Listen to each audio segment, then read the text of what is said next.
வணக்கம் நண்பர்களே. இரவு நள்ளிரவு 2 மணி 17 நிமிடங்கள் மணி. போபாலில் உள்ள அந்த பிசினஸ் ஹோட்டலின் 11வது மாடியில் நிகில் அவஸ்தி தனது வெள்ளை நிற போர்வையில் படுத்தபடி கண்களை திறந்து கொண்டு மேற்கூரையை பார்த்து கொண்டிருந்தான். வெளியே ஆடி மாதத்து மழை கண்ணாடியில் தொடர்ச்சியாக தாளம் போட்டுக் கொண்டிருந்தது. சில சமயம் அந்த துளிகள் வேகமாக வந்து கண்ணாடி மீது கைகளால் அடிப்பது போல விழுந்தன. சில சமயம் மெதுவாக இருட்டில் யாரோ அழுவது போல ஒலித்தன. அறையில் ஏசி ஓடிக்கொண்டிருந்தது. ஆனால் அவனது மனதிற்குள் எழுந்த அந்த தவிப்பு எந்த இயந்திரத்தின் குளிர்ச்சியாலும் அமைதியடையப் போவதில்லை. 3 நாட்களுக்கு முன்புதான் அவன் லக்னோவிலிருந்து போபால் வந்திருந்தான். நிறுவனத்தின் புதிய புராஜெக்ட் அவனது வாழ்க்கையின் மிகப்பெரிய திருப்புமுனையாக இருந்தது. கடந்த 7 ஆண்டுகளாக அவன் இரவு பகலாக உழைத்து வந்த கிளை முதலீட்டாளர் பிரான்ச் இன்வெஸ்டர் பதவி இந்த புராஜெக்டின் வெற்றியில்தான் அடங்கியிருந்தது. அலுவலகத்தில் அனைவரும் நிகிலின் அறிவு கூர்மையானது என்றும் நெருக்கடியான நேரத்திலும் அவன் ஒரு வழியை கண்டுபிடித்து விடுவான் என்றும் சொல்வார்கள். ஆனால் அந்த இரவு அறையின் அமைதியில் படுத்திருந்தபோதுதான் அவனுக்கு முதன்முறையாக தோன்றியது மைனஸ். உலகின் அனைத்து ஒப்பந்தங்கள், பிரசன்டேஷன்கள் மற்றும் பதவி உயர்வுகள் ஒரு பக்கம் என்றால், வீட்டின் ஒரு மெல்லிய பெருமூச்சு மறுபக்கம் என்று. அவனது மனைவி அனன்யாவுக்கு குழந்தை பிறந்து 13 நாட்கள் மட்டுமே ஆகின்றன. சிசேரியன் அறுவை சிகிச்சைக்குப் பிறகு மருத்துவர் தெளிவாகச் சொல்லியிருந்தார், மைனஸ் குறைந்தது 6 வாரங்கள் அவருக்கு முழுமையான ஓய்வு தேவை என்று. தாய்ப்பால் சுரக்க சத்தான உணவு, சரியான நேரத்தில் மருந்து, சுடுதண்ணீர், சுத்தமான துணிகள் மற்றும் மன அமைதி மைனஸ் இவை அனைத்தும் அவசியம். அனன்யாவின் தாய் அவர் சிறு வயதிலேயே இறந்துவிட்டார். தந்தையும் சில ஆண்டுகளுக்கு முன்பு மாரடைப்பால் இறந்துவிட்டார். புகுந்த வீட்டைத் தவிர அவருக்கு ஆதரவாக வேறு எவரும் இல்லை. தலைமாட்டில் அமர்ந்து, மகளே நீ தூங்கு, குழந்தையை நான் பார்த்துக்கொள்கிறேன் என்று சொல்ல அங்கே அம்மா இல்லை. இதையெல்லாம் யோசித்துதான் நிகில் தனது தாய் சாவித்ரி அவஸ்தியை கான்பூர் தேகத்தில் உள்ள பழைய வீட்டிலிருந்து லக்னோவுக்கு வரவழைத்திருந்தான். அவனது கண்கள் மூடியிருந்தாலும் தூக்கம் வரவில்லை. அவனது மனதில் அனன்யாவின் முகம் மீண்டும் மீண்டும் வந்து கொண்டிருந்தது. அறுவை சிகிச்சைக்குப் பின் சற்றே மஞ்சள் பூத்த தோல், களைப்படைந்த புன்னகை மற்றும் குழந்தை தாராவை நெஞ்சோடு அணைக்கும்போது அவள் கண்களில் மின்னும் அந்த தாய்மை உணர்வு. கிளம்பும்போது அனன்யா சொல்லியிருந்தாள், நீங்கள் வேலையில் கவனம் செலுத்துங்கள். நான் நலமாக இருக்கிறேன். மம்மிஜி, அத்தை இருக்கிறார்கள் அல்லவா? நிகிலும் தன்னைத்தானே சமாதானப்படுத்திக் கொண்டான். அம்மா இருக்கிறார்கள், வீட்டிலுள்ள பெரியவர் மருமகளையும் பேத்தியையும் பார்த்துக்கொள்வார்கள் என்று. அவன் ஒருக்களித்து படுத்தான்.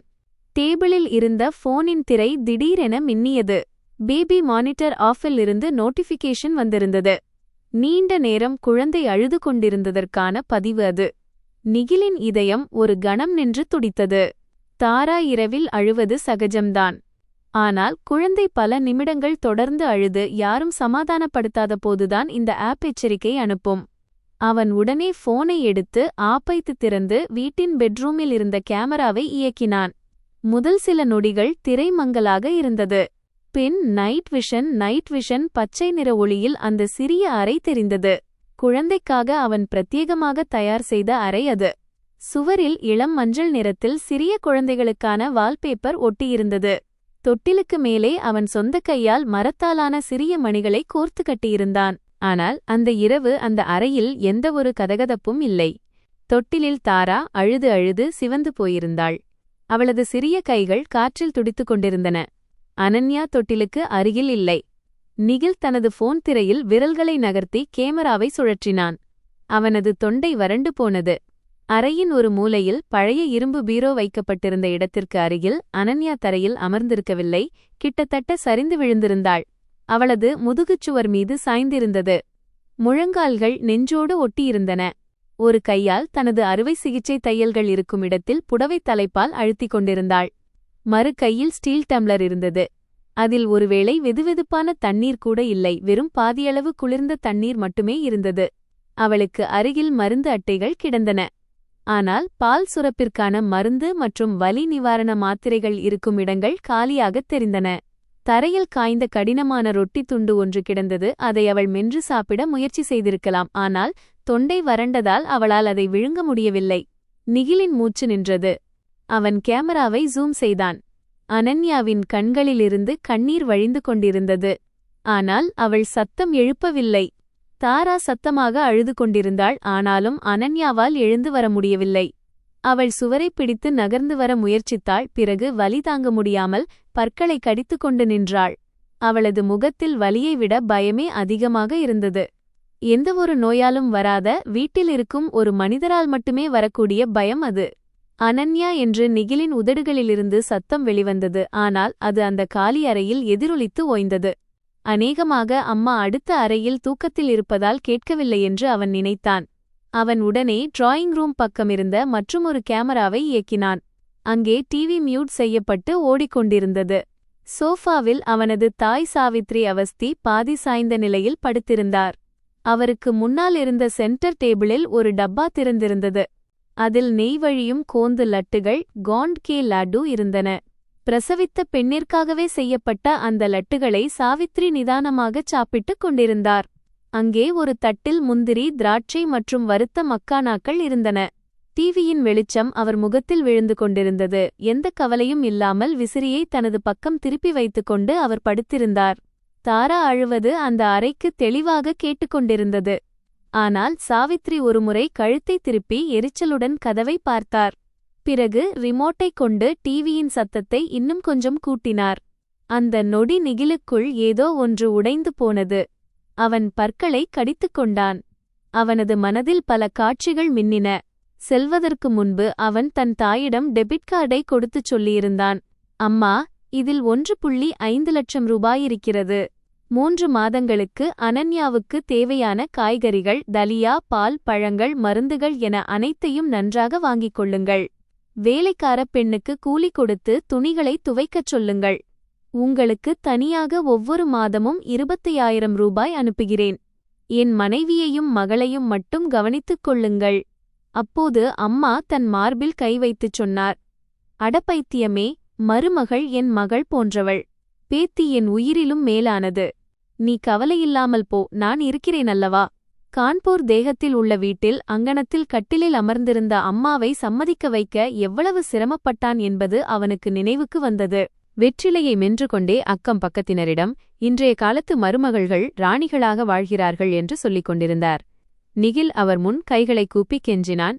அம்மா, அனன்யா தனியாக இருக்கிறாள். அவளுக்கு பிறந்த வீடு என்று யாரும் இல்லை. நீங்கள் வராவிட்டால் நான் யாரை அழைப்பேன்? சாவித்ரி பெருமூச்சு விட்டுச் சொன்னார். மருமகளின் குறும்புகளை பொறுத்துக் கொள்வதா?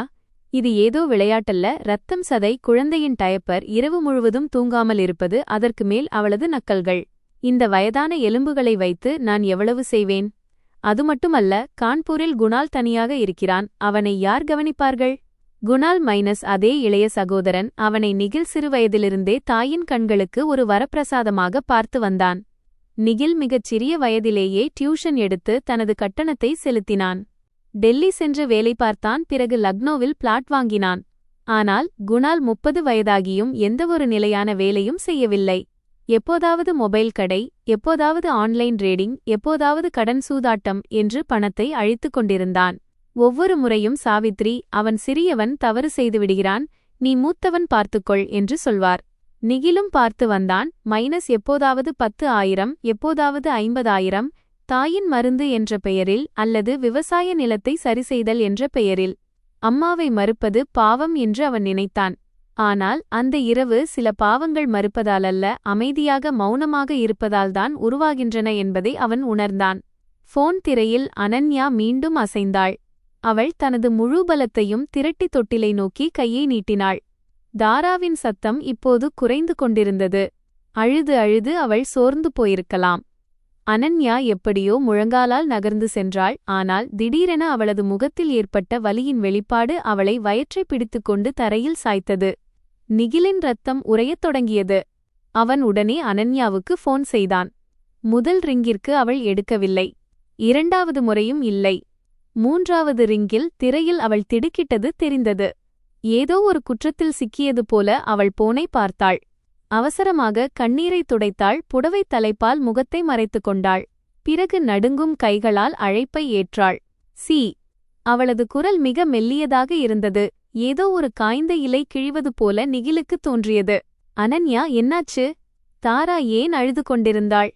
நீ ஏன் தரையில் உட்கார்ந்திருக்கிறாய்? நிகிலின் குரல் நடுங்கியது. ஆனாலும் அவன் தன்னை தேற்றிக்கொள்ள முயன்றான். சில நொடிகள் மௌனம் நிலவியது. பிறகு பயத்திலிருந்து பிறக்கும் அதே பொய்யைச் சொல்லி அனன்யா மறைக்க முயன்றாள். ஒன்றுமில்லை. தாரா பால் குடித்தாள். பிறகு கேஸ் தொந்தரவு. நானும் இப்போதுதான் அவளை எடுக்க முயன்றேன். நீங்கள் கவலைப்படாதீர்கள். நீங்கள் வேலையில் கவனம் செலுத்துங்கள். மம்மிஜி அத்தை நன்றாக கவனித்துக் கொள்கிறார்கள். நிகில் திரையில் பார்த்தான். சாவித்ரி இன்னும் டிராயிங் ரூமில் லட்டுகளை சாப்பிட்டுக் கொண்டிருந்தார்.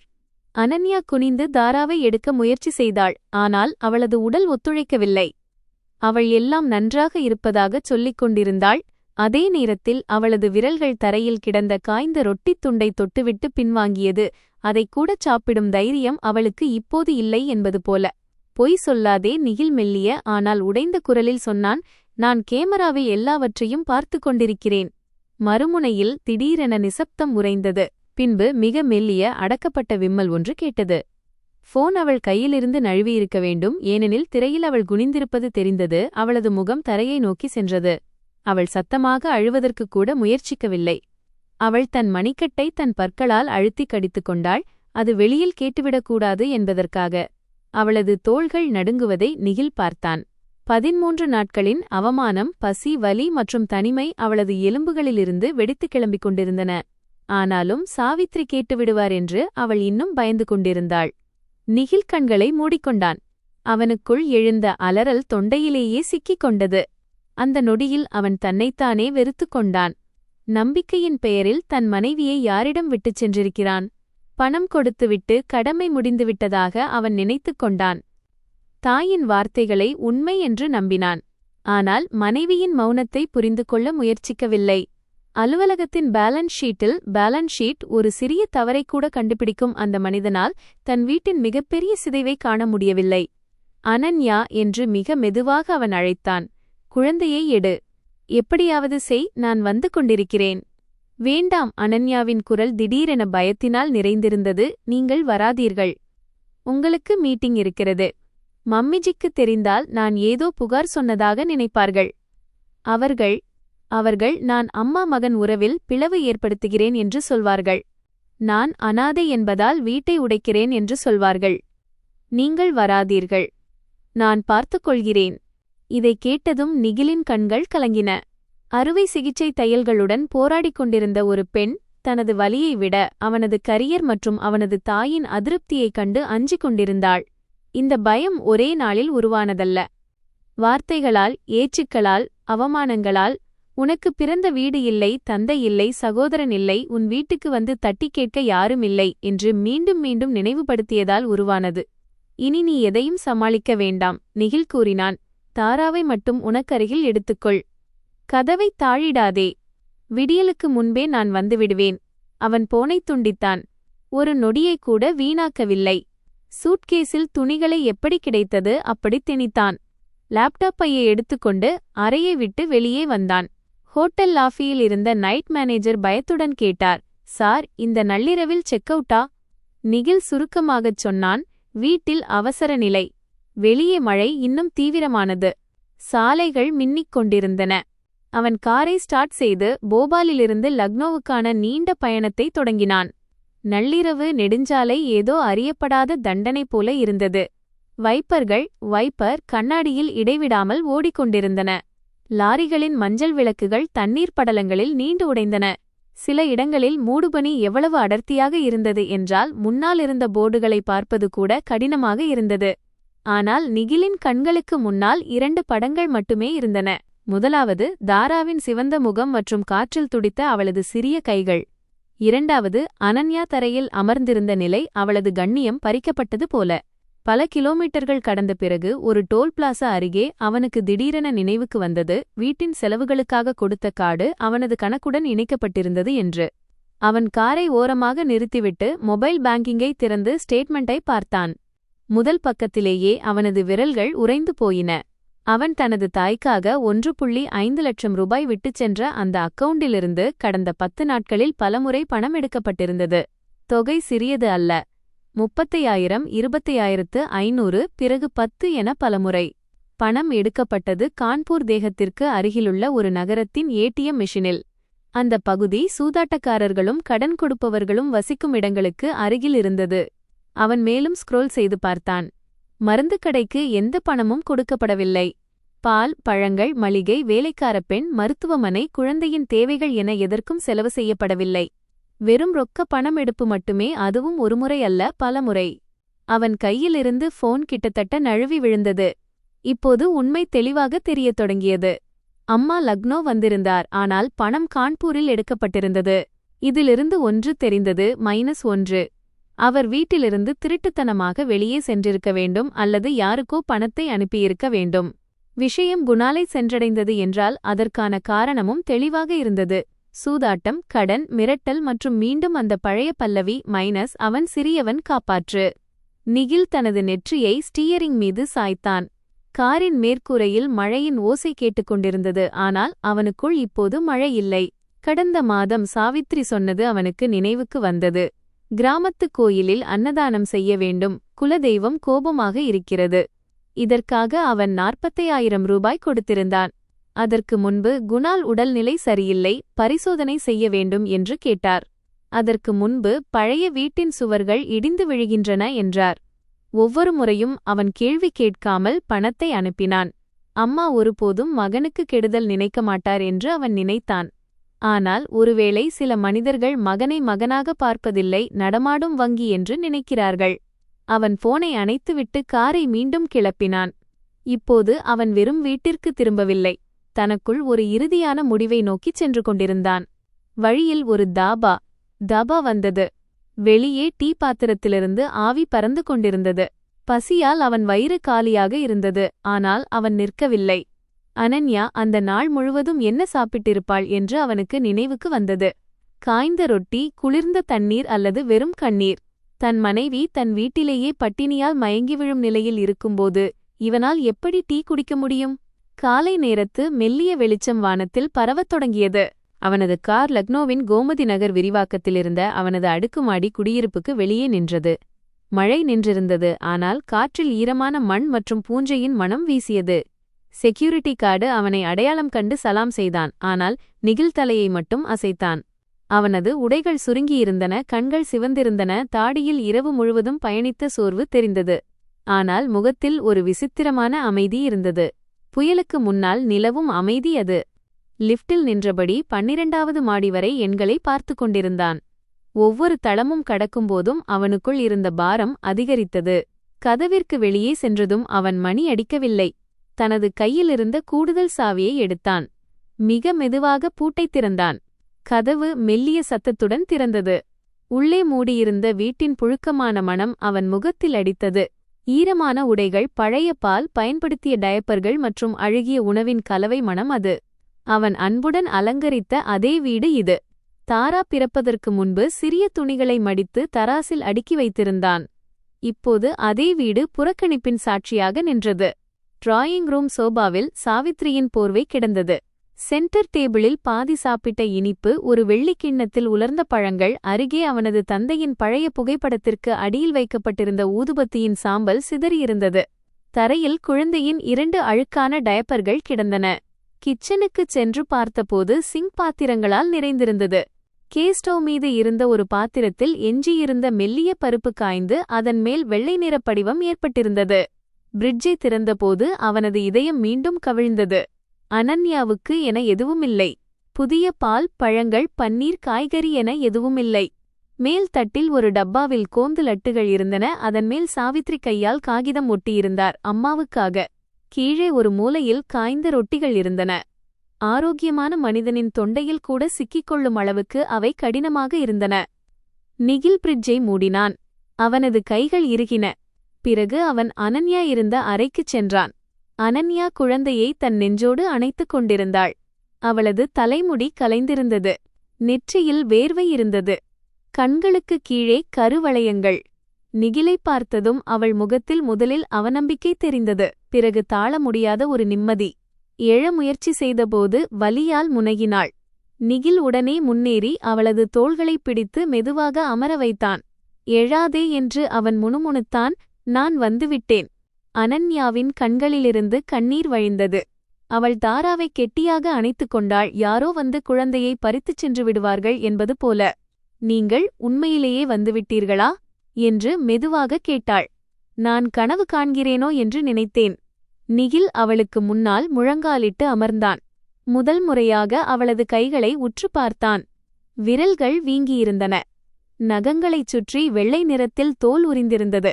கைகளில் துணி துவைத்ததால் ஏற்பட்டிருந்த வறட்சி தெரிந்தது. ஒரு கையின் மணிக்கட்டில் பற்களால் கடித்ததற்கான லேசான வடு இருந்தது. அது அவன் இரவில் கேமராவில் பார்த்த அதே வடு. அவனது கண்கள் கலங்கின. அவன் அனன்யாவின் உள்ளங்கையை தனது நெற்றியில் வைத்துக் கொண்டான். என்னை மன்னித்துவிடு என்றான். நான் உன்னை தனியாக விட்டுவிட்டு வந்துவிட்டேன். அம்மா இருக்கிறார்கள் என்பதால் எல்லாம் சரியாக இருக்கும் என்று நினைத்தேன். எனக்கு தெரியவில்லை. அனன்யா உடனே அவன் கையை தடுத்து நிறுத்தினாள். அப்படிச் சொல்லாதீர்கள். உங்கள் தவறு எதுவுமில்லை. நீங்கள் எல்லா ஏற்பாடுகளையும் செய்திருந்தீர்கள். நான் உங்களிடம் சொல்லவில்லை. ஏன் சொல்லவில்லை? நிகிலின் குரலில் வலியிருந்தது. புகார் சொல்லவில்லை என்றாலும் ஏன் இவ்வளவு காலம் சகித்துக் கொண்டிருந்தாய்? அனன்யா அறை கதவை பார்த்தாள். பிறகு மெல்லிய குரலில் சொன்னாள். நான் உங்களை வருத்தப்படுத்தினால் நீங்கள் வேலையை இழந்துவிடுவீர்கள் என்று மம்மிஜி சொல்வார்கள். ஆண்கள் வெளியே உழைக்கச் செல்கிறார்கள், பெண்கள் வீட்டில் வலியை சுமக்க வேண்டுமென்று கூறுவார்கள். எனக்கு தாய் தந்தை இல்லாததால் நான் அதிகம் பேச பழகக்கூடாது என்றும் சொன்னார்கள். முதல் நாளிலேயே பிரசவித்த பெண்ணும் குழந்தையும் அபசகுனம் என்று சொன்னார்கள். வீட்டு பெரியவர்களின் பேச்சை கேட்காவிட்டால் நல்லது நடக்காது என்றார்கள்.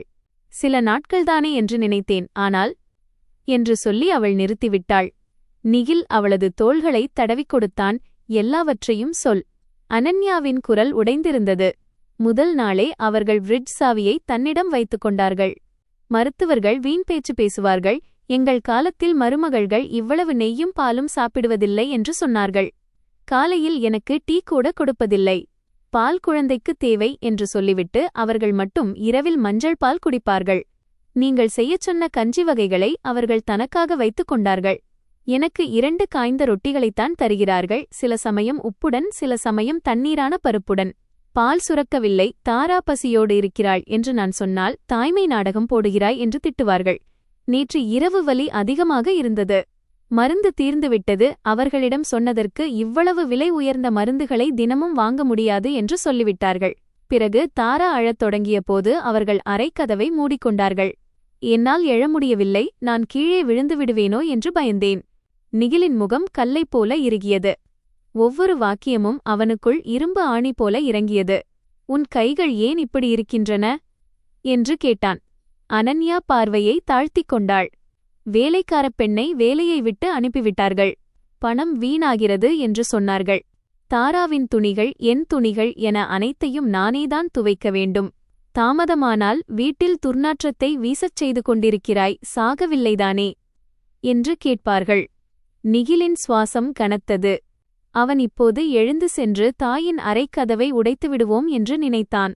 ஆனால் தன்னைத்தானே கட்டுப்படுத்திக் கொண்டான். சாவித்ரி போன்ற பெண்ணை வெறும் கோபத்தினால் மட்டும் நிறுத்திவிட முடியாது. அவர் அழுவார், கத்துவார், அக்கம் பக்கத்தினரை அழைப்பார். மருமகளின் பேச்சைக் கேட்டு மகன் அம்மாவை கொல்ல வந்திருக்கிறான் என்று ஊர் முழுக்க கூறுவார். ஆதாரமில்லாமல் உண்மையைக் கூட பொய்யாக மாற்றும் கலை அவர்களுக்கு நன்றாகத் தெரியும். தொழிலில் மோசடியை கண்டுபிடிக்க உணர்ச்சிகளை அல்ல, ஆவணங்களைக் கொண்டுதான் செயல்பட வேண்டும் என்பதை நிகில் கற்றுக்கொண்டிருந்தான். இன்று அந்த விதியையே வீட்டிலும் செயல்படுத்த வேண்டும். அவன் அனன்யாவுக்கு தண்ணீர் கொடுத்தான். வழியில் வாங்கிய வலி நிவாரண மாத்திரைகளையும் குளுக்கோஸ் பிஸ்கட்டுகளையும் தன் பையிலிருந்து எடுத்தான். உண்மையில் அவன் ஹோட்டலில் இருந்து கிளம்பும்போது எதையும் வாங்கவில்லை.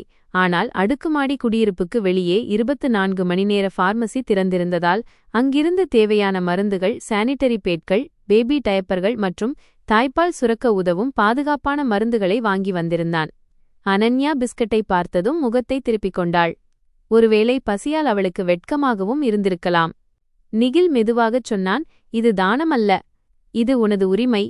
நீ இந்த வீட்டின் மருமகள் மட்டுமல்ல, என் மனைவி, தாராவின் தாய். நீ எதற்கும் கெஞ்சத் தேவையில்லை. அனன்யா அழுதுவிட்டாள். ஒரு சிறிய துண்டை சாப்பிட்டுவிட்டு தண்ணீர் குடித்தாள். அவள் விழுங்கும்போது ஏற்பட்ட சத்தத்தைக் கேட்டு நிகிலுக்குள் குற்ற உணர்வு மீண்டும் தலை தூக்கியது.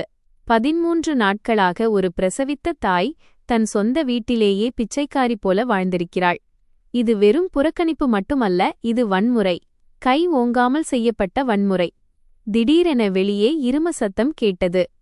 சாவித்ரி விழித்துக் கொண்டிருக்கலாம். நிகில் அனன்யாவிடம் அமைதியாக இருக்குமாறு சைகை செய்தான். குழந்தையை தொட்டிலில் படுக்க வைத்தான். அனன்யாவை தலையணையில் சாய்த்து போர்வையால் போர்த்தினான். நீ இப்போது தூங்கு என்று சொல்லிவிட்டு யாரும் எதையும் கேட்க வேண்டாம். எனக்கு ஒன்றும் தெரியாது என்று அம்மா நினைக்க வேண்டும் என்றான். அனன்யா பயந்தாள். நீங்கள் அவர்களிடம் சண்டையிட்டால் அவர்கள் என்னை குற்றம் சாட்டுவார்கள். நான் சண்டையிட வரவில்லை என்று நிகில் சொன்னான். அவனது குரலில் முதன்முறையாக குளிர்ந்த உறுதி இருந்தது. நான் கணக்கு கேட்க வந்திருக்கிறேன். அவன் அறையை விட்டு வெளியே வந்தான். டிராயிங் ரூமில் சாவித்ரி நடமாடுவது கேட்டது. ஆனால் அவர்களை சந்திக்கும் முன் நிகில் வேறொரு வேலையை செய்தான். அவன் மெதுவாக அந்த சிறிய மர அலமாரிக்குச் சென்றான். அங்குதான் அவன் வீட்டின் முக்கிய ஆவணங்களை வைத்திருந்தான். பிளாட் பத்திரம், இன்சூரன்ஸ் பாலிசிகள், வங்கி ஆவணங்கள் அனைத்தும் அங்கேதான் பாதுகாப்பாக இருக்கும். அவன் பூட்டை திறந்தான். முதல் பார்வையிலெல்லாம் சரியாகத் தெரிந்தது. ஆனால் பிளாட்டின் அசல் பத்திர பதிவேட்டை எடுத்தபோது அவனது கைகள் நடுங்கின.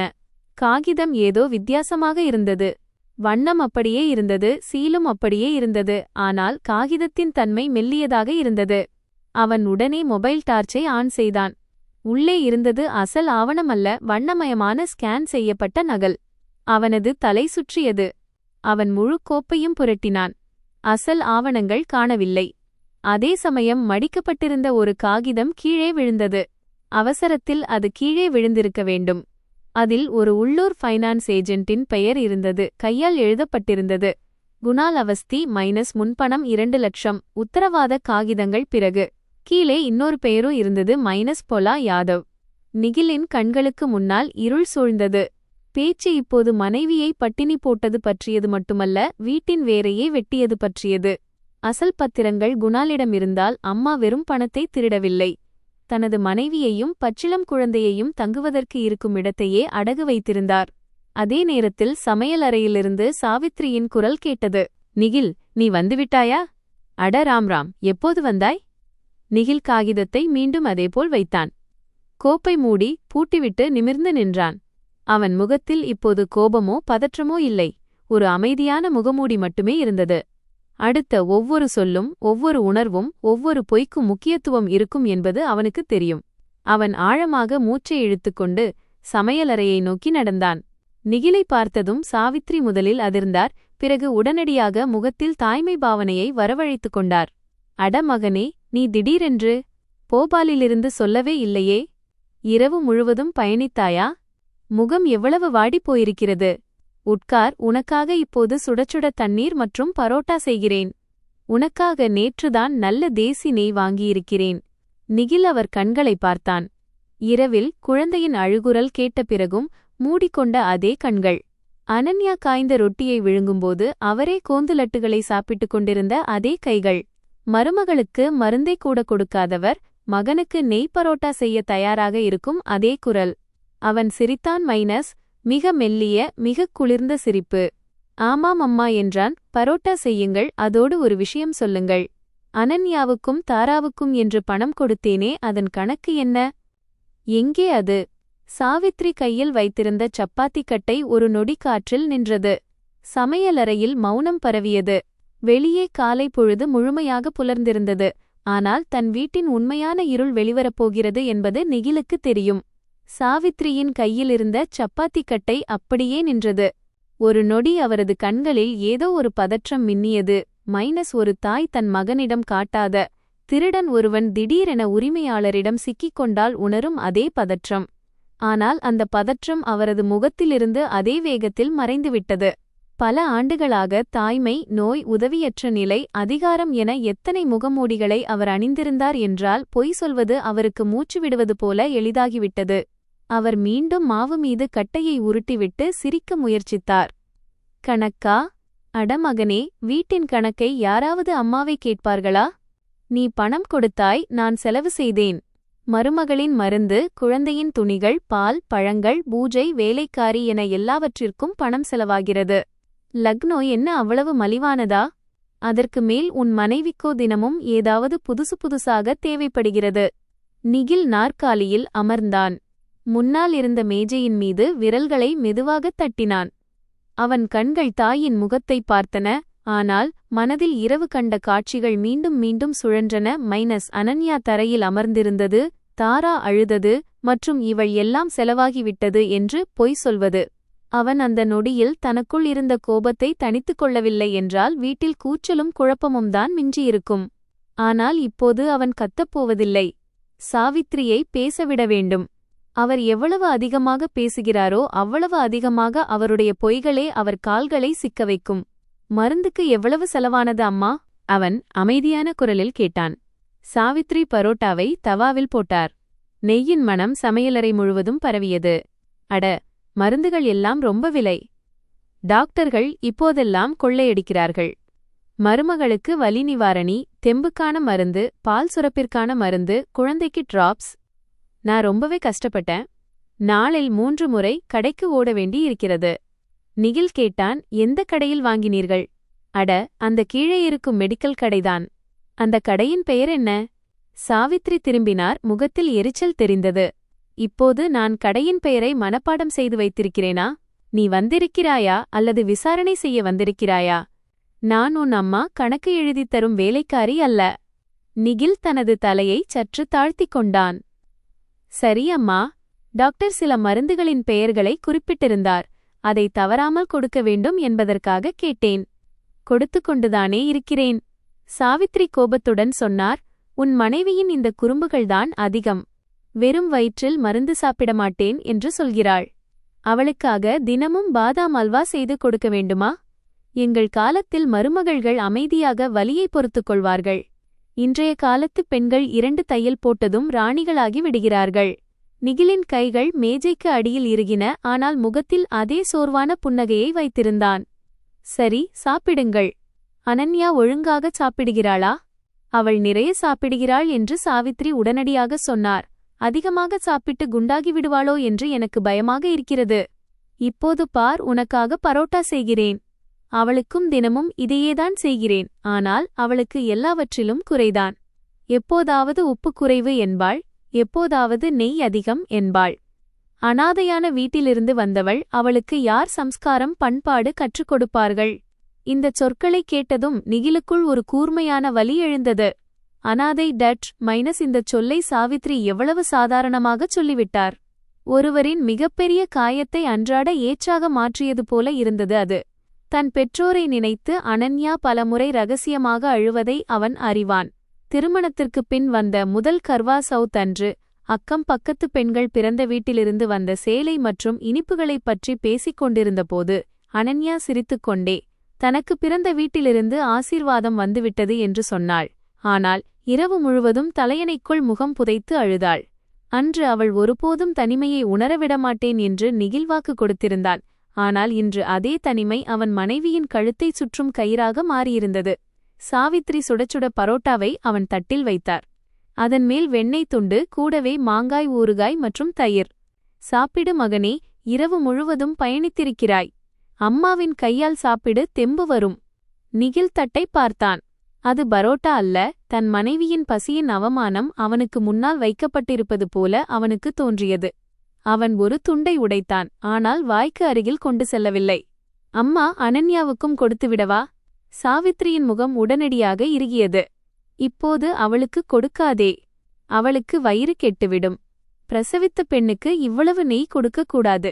ஆனால் அவளுக்கும் தினமும் இதையேதான் செய்கிறீர்கள் என்றுதானே சொன்னீர்கள்? சாவித்ரி ஒரு நிமிடம் மௌனமாக இருந்தார்.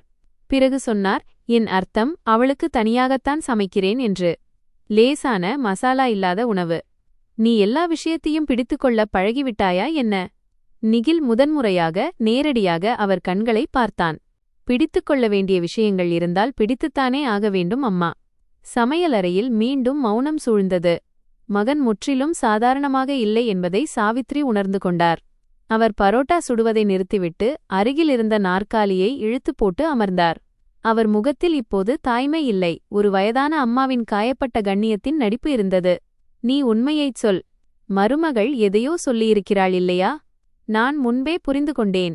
அந்தப் பெண் உன்னை என்னிடமிருந்து தூரமாக்குவாள். திருமணத்திற்கு பிறகிலிருந்து அவள் கண்களில் எனக்கு பிடிக்கவில்லை. இப்போது குழந்தை பிறந்ததும் நீ அவளது கையில் இருக்கும் பொம்மையாக மாறிவிட்டாய் என்பதை புரிந்து கொண்டேன். நிகில் மெதுவாகச் சொன்னான். அவள் எதுவுமே சொல்லவில்லை. பொய் சொல்லாதே. சாவித்ரியின் குரல் உயர்ந்தது. இரவில் திடீரெனத் திரும்பி வந்திருக்கிறாய். காலையிலேயே என்னிடம் கணக்கு கேட்கிறாய். இதெல்லாம் அவள்தான் உன் காதில் ஊதிவிட்டு இருக்கிறாள். நான் அவளுக்குச் சேவை செய்து செத்துப்போனேன். என் வயதைப் பார், என் முழங்கால்களைப் பார், இன்னும் நீ அம்மாவை கூண்டில் நிறுத்துவாயா? இது அதே பழைய ஆயுதம். தியாகத்தின் உரிமை, வயதின் சாக்குப்போக்கு, பிறகு மகனின் மீது குற்ற உணர்வை சுமத்துவது. நிகில் சிறுவயதிலிருந்தே இதை கேட்டு வளர்ந்தவன். அவன் பள்ளியிலிருந்து வந்து எனக்கு பால் வேண்டும் என்று கேட்டால், உன் தம்பிக்குத் தொண்டை பலவீனமானது, நீ மூத்தவன், தண்ணீர் குடித்துக்கொள் என்பார்.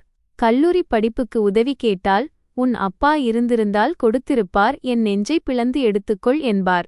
அந்த மாதமே குணாலுக்கு புதிய மொபைல் வாங்கப்படும். ஒவ்வொரு முறையும் நிகில் அமைதியாகிவிடுவான். அம்மா துயரத்தில் இருக்கிறார், அவரிடம் வாக்குவாதம் செய்வது பாவம் என்று நினைப்பான். ஆனால் இன்று அந்த பாவத்திற்கான விலையை அவனது மனைவியின் உடலும் குழந்தையின் பசியும் கொடுத்து கொண்டிருக்கின்றன. அவன் பரோட்டா துண்டை தட்டில் வைத்தான். அம்மா, நான் உண்மையை மட்டும் தெரிந்து கொள்ள விரும்புகிறேன். உண்மை என்னவென்றால் நீ மாறிவிட்டாய். சாவித்ரி கண்களில் கண்ணீரை வரவழைத்துக் கொண்டார். முன்பெல்லாம் என் கண்களைப் பார்த்தே என் மனதை புரிந்து கொள்வாய். இப்போது மருமகளின் பேச்சைக் கேட்டு அம்மாவையே எல்லாவற்றிற்கும் கேட்கிறாய். நீ பணம் கொடுத்தாய் என்றால் என்ன, நான் அதை தின்றுவிட்டேனா? எல்லாம் உன் வீட்டில்தானே செலவானது. வீட்டிலா? நிகில் கேட்டான். இந்த கான்பூர்.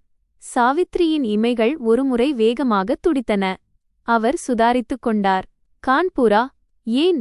ஏனென்றால் பணம் அங்கிருந்துதான் எடுக்கப்பட்டிருக்கிறது. நிகில் மொபைல் திரையை அவர் பக்கம் திருப்பினான். இதைப் பாருங்கள். ஏடிஎம்மிலிருந்து பணம் எடுக்கப்பட்டிருக்கிறது. 30,000, 20,500. லக்னோவில் செலவு செய்ததற்கான ஒரு பதிவு கூட இல்லை. மருத்துவமனை இல்லை, மளிகை இல்லை, பால் இல்லை, டயப்பர் இல்லை. அம்மா, இந்த பணம் யாருக்காக, யாரால் எடுக்கப்பட்டது? சாவித்ரியின் முகம் வெளிரியது. அவர் தண்ணீர் டம்ளரை எடுத்தார், ஆனால் கை நடுங்கியது. சில துளிகள் மேஜை மீது சிந்தின. நான் அதை கையில் வைத்திருப்பேன். இப்போது கடைகளில் கார்டு எடுப்பதில்லை. நான் ஒரு நாள் கான்பூர் சென்றிருந்தேன். உன் மாமா வீட்டில் வேலை இருந்தது. லக்னோவிலிருந்து கான்பூர் சென்றீர்களா? நிகில் கேட்டான்.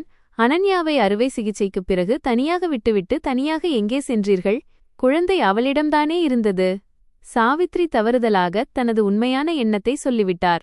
பிறகு அவசரமாக, என் அர்த்தம், அது வெறும் 2 மணி நேர விஷயம். ஆனால் நீ இவ்வளவு பெரிய விஷயமாக்குகிறாய். அம்மாவின் கணக்கை தணிக்கை செய்யப் போகிறாயா? நிகில் போனை பாக்கெட்டில் வைத்தான். குணாலை சந்தித்தீர்களா? இப்போது சாவித்ரியின் கண்களில் அப்பட்டமான தவிப்பு தெரிந்தது. குணால் உன் சகோதரன். அவனை சந்தித்தால் அது குற்றமா? அவனுக்காக பணம் எடுத்தேன், கொடுத்தேன் என்றால் என்ன? சாவித்ரி திடீரென ஆத்திரமடைந்தார். தம்பி கஷ்டத்தில் இருந்தான். நீ மூத்தவன். உனக்கு அவன் ரத்தம் ஒன்றும் அந்நியமாகிவிட்டதா? உன்னிடம் வேலை, பிளாட், கார் எல்லாம் இருக்கிறது. அவனிடம் என்ன இருக்கிறது? அம்மா 2 பைசா கொடுத்தால் நீ நீதிமன்றம் அமைக்கிறாயா? நிகில் அவரை நீண்ட நேரம் பார்த்து கொண்டிருந்தான். குரல் இன்னும் அமைதியாகத்தான் இருந்தது. ஆனால் அதில் இறங்கியிருந்த குளிர்ச்சியை பார்த்து சாவித்ரி கண்களை திருப்பிக் கொண்டார். அம்மா, நான் பணம் என் மனைவியின் மருந்துக்கும் குழந்தையின் பால் தேவைக்கும் கொடுத்தேன், குணாலின் சூதாட்டத்திற்கு அல்ல. சூதாட்டமா? சாவித்ரி கத்தினார். யார் சொன்னது? மக்கள் தேவையில்லாமல் அவதூறு பரப்புகிறார்கள். பையன் வாலிபன் நண்பர்களுடன் அமர்ந்து கொஞ்சம் ஜாலியாக பேசுகிறான், அதனால் என்ன? நீயும் வாலிபனாகத்தான் இருந்தாய். நானும் வாலிபனாக இருந்தேன். ஆனால் நான் ஒருபோதும் அம்மாவின் கையால் மருமகளின் உணவை பறித்து சூதாட்டக் கடனை அடைக்கவில்லை. சாவித்ரியின் முகம் கல்லைப் போல இறுகியது. இப்போது அவர் அம்மா அல்ல, தன் பிரியமான மகனை காப்பாற்றும் ஒரு குருட்டுத்தனமான, பாரபட்சமான பெண். மருமகள், மருமகள், மருமகள். எல்லாம் அந்த மருமகளுக்காகவா? நேத்து வந்த பொண்ணு அவ. குணால் உன்னுடன் இதே வீட்டில் வளர்ந்தவன். உன் அப்பாவின் இறுதிச் சடங்கில் தோள் கொடுத்தது அவன்தான். நிகிலுக்கு சிரிப்பு வந்தது. ஆனால் அந்த சிரிப்பு மிகவும் கசப்பானது. அம்மா, அன்று குணால் போதையில் இருந்தான். அந்த தகன மேடையில் அவனை அக்கம் பக்கத்தினர்தான் தூக்கிச் சென்றார்கள். உன் மனைவியின் புடவை நுனியில் கட்டிக்கொண்டு நீ உன் தம்பியை பழி சொல்கிறாயா? போதும். நிகில் முதன்முறையாக குரலை உயர்த்தினான்.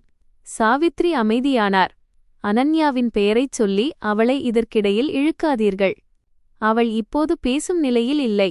அதனால்தான் அவளை நீங்கள் மிக எளிதான இரையாக பார்த்தீர்கள்.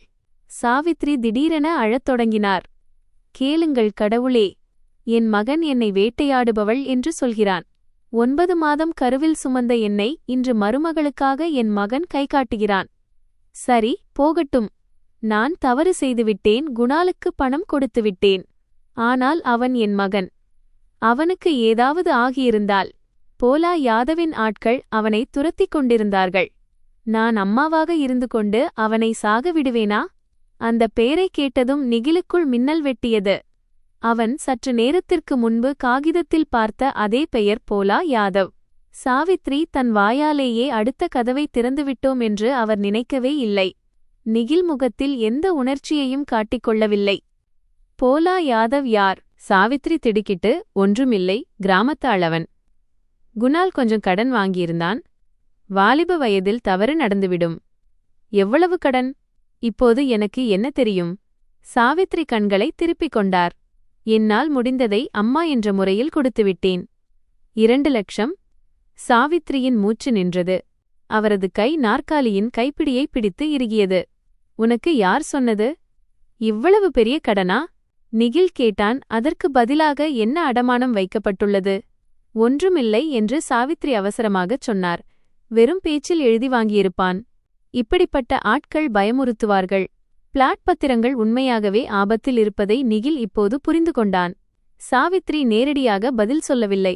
அவர் எல்லாவற்றையும் அறிவார் என்பதும், ஒரு தாய் தன் பச்சிளம் பேத்தியின் தலைக்கு மேல் இருக்கும் கூரையைக் கூட சூதாட்டத்திற்காக பந்தயம் வைப்பார் என்றால் அவரிடம் இரக்கத்தை எதிர்பார்ப்பது முட்டாள்தனம் என்பதும் அவனுக்கு தெரிந்துவிட்டது. அவன் நாற்காலியை பின்னால் தள்ளினான். நான் கொஞ்சம் ஓய்வெடுக்கிறேன். மதியம் அலுவலகத்திலிருந்து ஃபோன் வந்தால் கிளம்ப வேண்டும். சாவித்ரி நிம்மதி பெருமூச்சு விட்டார். புயல் கடந்துவிட்டதாக அவர் நினைத்தார். சரி மகனே, நீ தூங்கு. நான் வீட்டில் இருக்கிறேன் அல்லவா? மருமகளிடம் அதிகம் பேசாதே. இப்போது அவள் மனநிலை சரியில்லை. பிரசவத்திற்குப் பிறகு பெண்கள் உளறுகிறார்கள் என்று டாக்டர்கள் சொல்வார்கள். அவள் அழுது எதையாவது சொன்னால் அதை மனதில் எடுத்துக்கொள்ளாதே. நிகில் சொன்னான். இனிமேல் என் கண்களால் எதை பார்க்கிறேனோ அதை மட்டும்தான் மனதில் எடுத்துக்கொள்வேன். அவன் அறைக்குள் செல்லவில்லை. வெளியே செல்வது போல நாடகமாடினான். கார் சாவியை எடுத்துக்கொண்டு கதவைத் தாண்டி வெளியே வந்தான். தாழ்வாரத்திற்கு வந்தவுடன் அவன் முகம் மாறியது. அவன் லிஃப்டில் கீழே செல்லாமல் படிக்கட்டுகள் வழியாக ஒரு மாடி மேலே ஏறினான். அங்கே ஜன்னல் அருகே நின்று ஃபோன் எடுத்தான். அவன் தனது பழைய கல்லூரி நண்பன் தேவேந்திர சக்சேனாவை அழைத்தான். அவன் இப்போது லக்னோவில் சொத்து விவகாரங்களில் பிரபலமான வழக்கறிஞராக இருந்தான். தேவ் என்று அவன் சொன்னான், எனக்கு உடனடியாக உன் உதவி தேவை. இது குடும்ப விவகாரம், ஆனால் இப்போது இது குற்றமாகிவிட்டது. தேவேந்திரனின் குரல் தூக்க கலக்கத்தில் இருந்தது. ஆனால் நண்பனின் பதற்றத்தை உணர்ந்ததும் அவன் தீவிரமானான். எங்கே இருக்கிறாய்? கோமதி நகர் விரிவாக்கம். 2 மணி நேரத்தில் என் ஆபீஸிற்கு வா. ஆதாரங்கள் இருக்கிறதா? நிகில் கீழே சாலையை பார்த்தான். சில இருக்கின்றன, சில திரட்ட வேண்டும். அம்மாவும் தம்பியும் இதில் சம்பந்தப்பட்டிருக்கிறார்கள். போனின் மறுமுனையில் சில நொடிகள் மௌனம் நிலவியது. பிறகு தேவேந்திரன் சொன்னான், உணர்ச்சிவசப்பட்டு எதையும் செய்துவிடாதே. யாரையும் மிரட்டாதே. என்னென்ன ஆவணங்கள் இருக்கிறதோ அனைத்திற்கும் போட்டோ எடு. வங்கி ஸ்டேட்மெண்ட்டுகளை எடு. சொத்து பத்திரங்கள் விஷயம் என்றால் சார்பதிவாளர் அலுவலகத்திலிருந்து ரெஜிஸ்ட்ரார் ஆபீஸ் அங்கீகரிக்கப்பட்ட நகல்களை எடுக்க வேண்டும். மேலும் வீட்டில் நடந்த கொடுமைகளுக்கு மருத்துவ அறிக்கை, மெடிக்கல் ரிப்போர்ட் தயாரி. உன் மனைவியின் பரிசோதனை மிக முக்கியம். தையல்கள் பிரிந்திருப்பது, பலவீனம், சத்துணவு இன்மை போன்றவை இருந்தால் டாக்டரின் அறிக்கைதான் மிகப்பெரிய ஆதாரம். அவள் மிகவும் பலவீனமாக இருக்கிறாள் என்று நிகில் சொன்னான். இப்போது அவளை வெளியே கூட்டி வருவது கடினம். அப்படியானால் முதலில் அவர்களை பாதுகாப்பான இடத்திற்கு மாற்றும் வழியைப் பார் என்று தேவேந்திரன் உறுதியான குரலில் சொன்னான். உன் முன்னுரிமை மனைவியும் குழந்தையும்தான். பழி வாங்குவது பிறகு.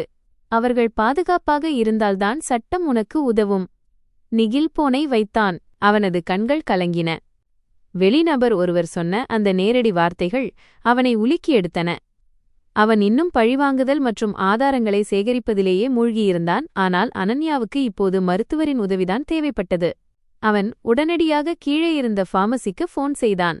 பிறகு அவனது தந்தை காலத்திலிருந்தே பணிபுரிந்து வரும் நம்பிக்கைக்குரிய டிரைவர் ரகுவீரை அழைத்தான். ரகுவீர் அதிகம் பேசாத புத்திசாலித்தனமான மனிதன். நிகில் அவனிடம் சுருக்கமாக சொன்னான், ஒரு பெண் மருத்துவரின் வீட்டு வருகை, ஹோம் விசிட் தேவை. நம்பிக்கைக்குரிய அந்த மருத்துவர் கவிதா மல்ஹோத்ரா 1 மணி நேரத்திற்குள் வீட்டிற்கு வந்தார். நிறுவனத்தின் காப்பீட்டு நடைமுறைக்காக கட்டாய பரிசோதனை தேவை என்று நிகில் சாவித்ரியிடம் சொன்னான்.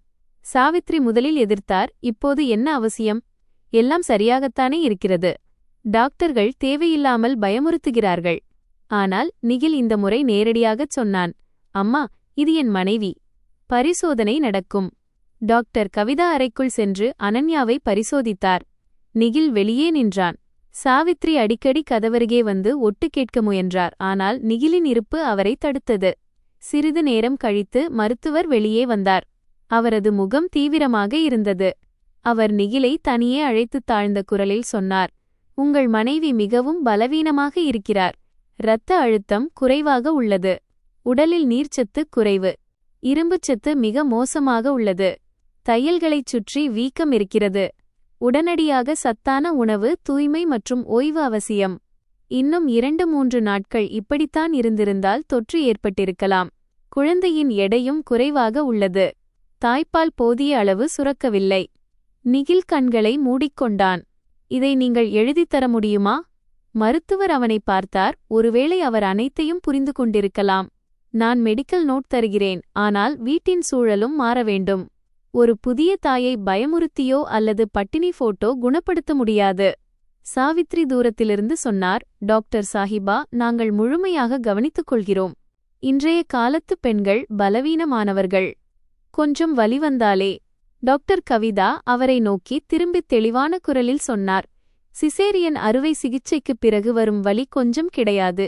பிரசவித்த பெண்ணை காய்ந்த ரொட்டியிலும் தண்ணீரிலும் வைத்திருக்கக் கூடாது. இது சிகிச்சை அல்ல, அலட்சியம். சாவித்ரியின் முகத்தில் அவமான தீ மின்னியது. ஆனால் நிகிலின் முன்னிலையில் அவர் மௌனமாக இருந்தார். மருத்துவர் சென்ற பிறகு வராண்டாவிற்கு வந்து அவர் யாருக்கோ ஃபோன் செய்யத் தொடங்கினார். நிகில் கவனித்தான்.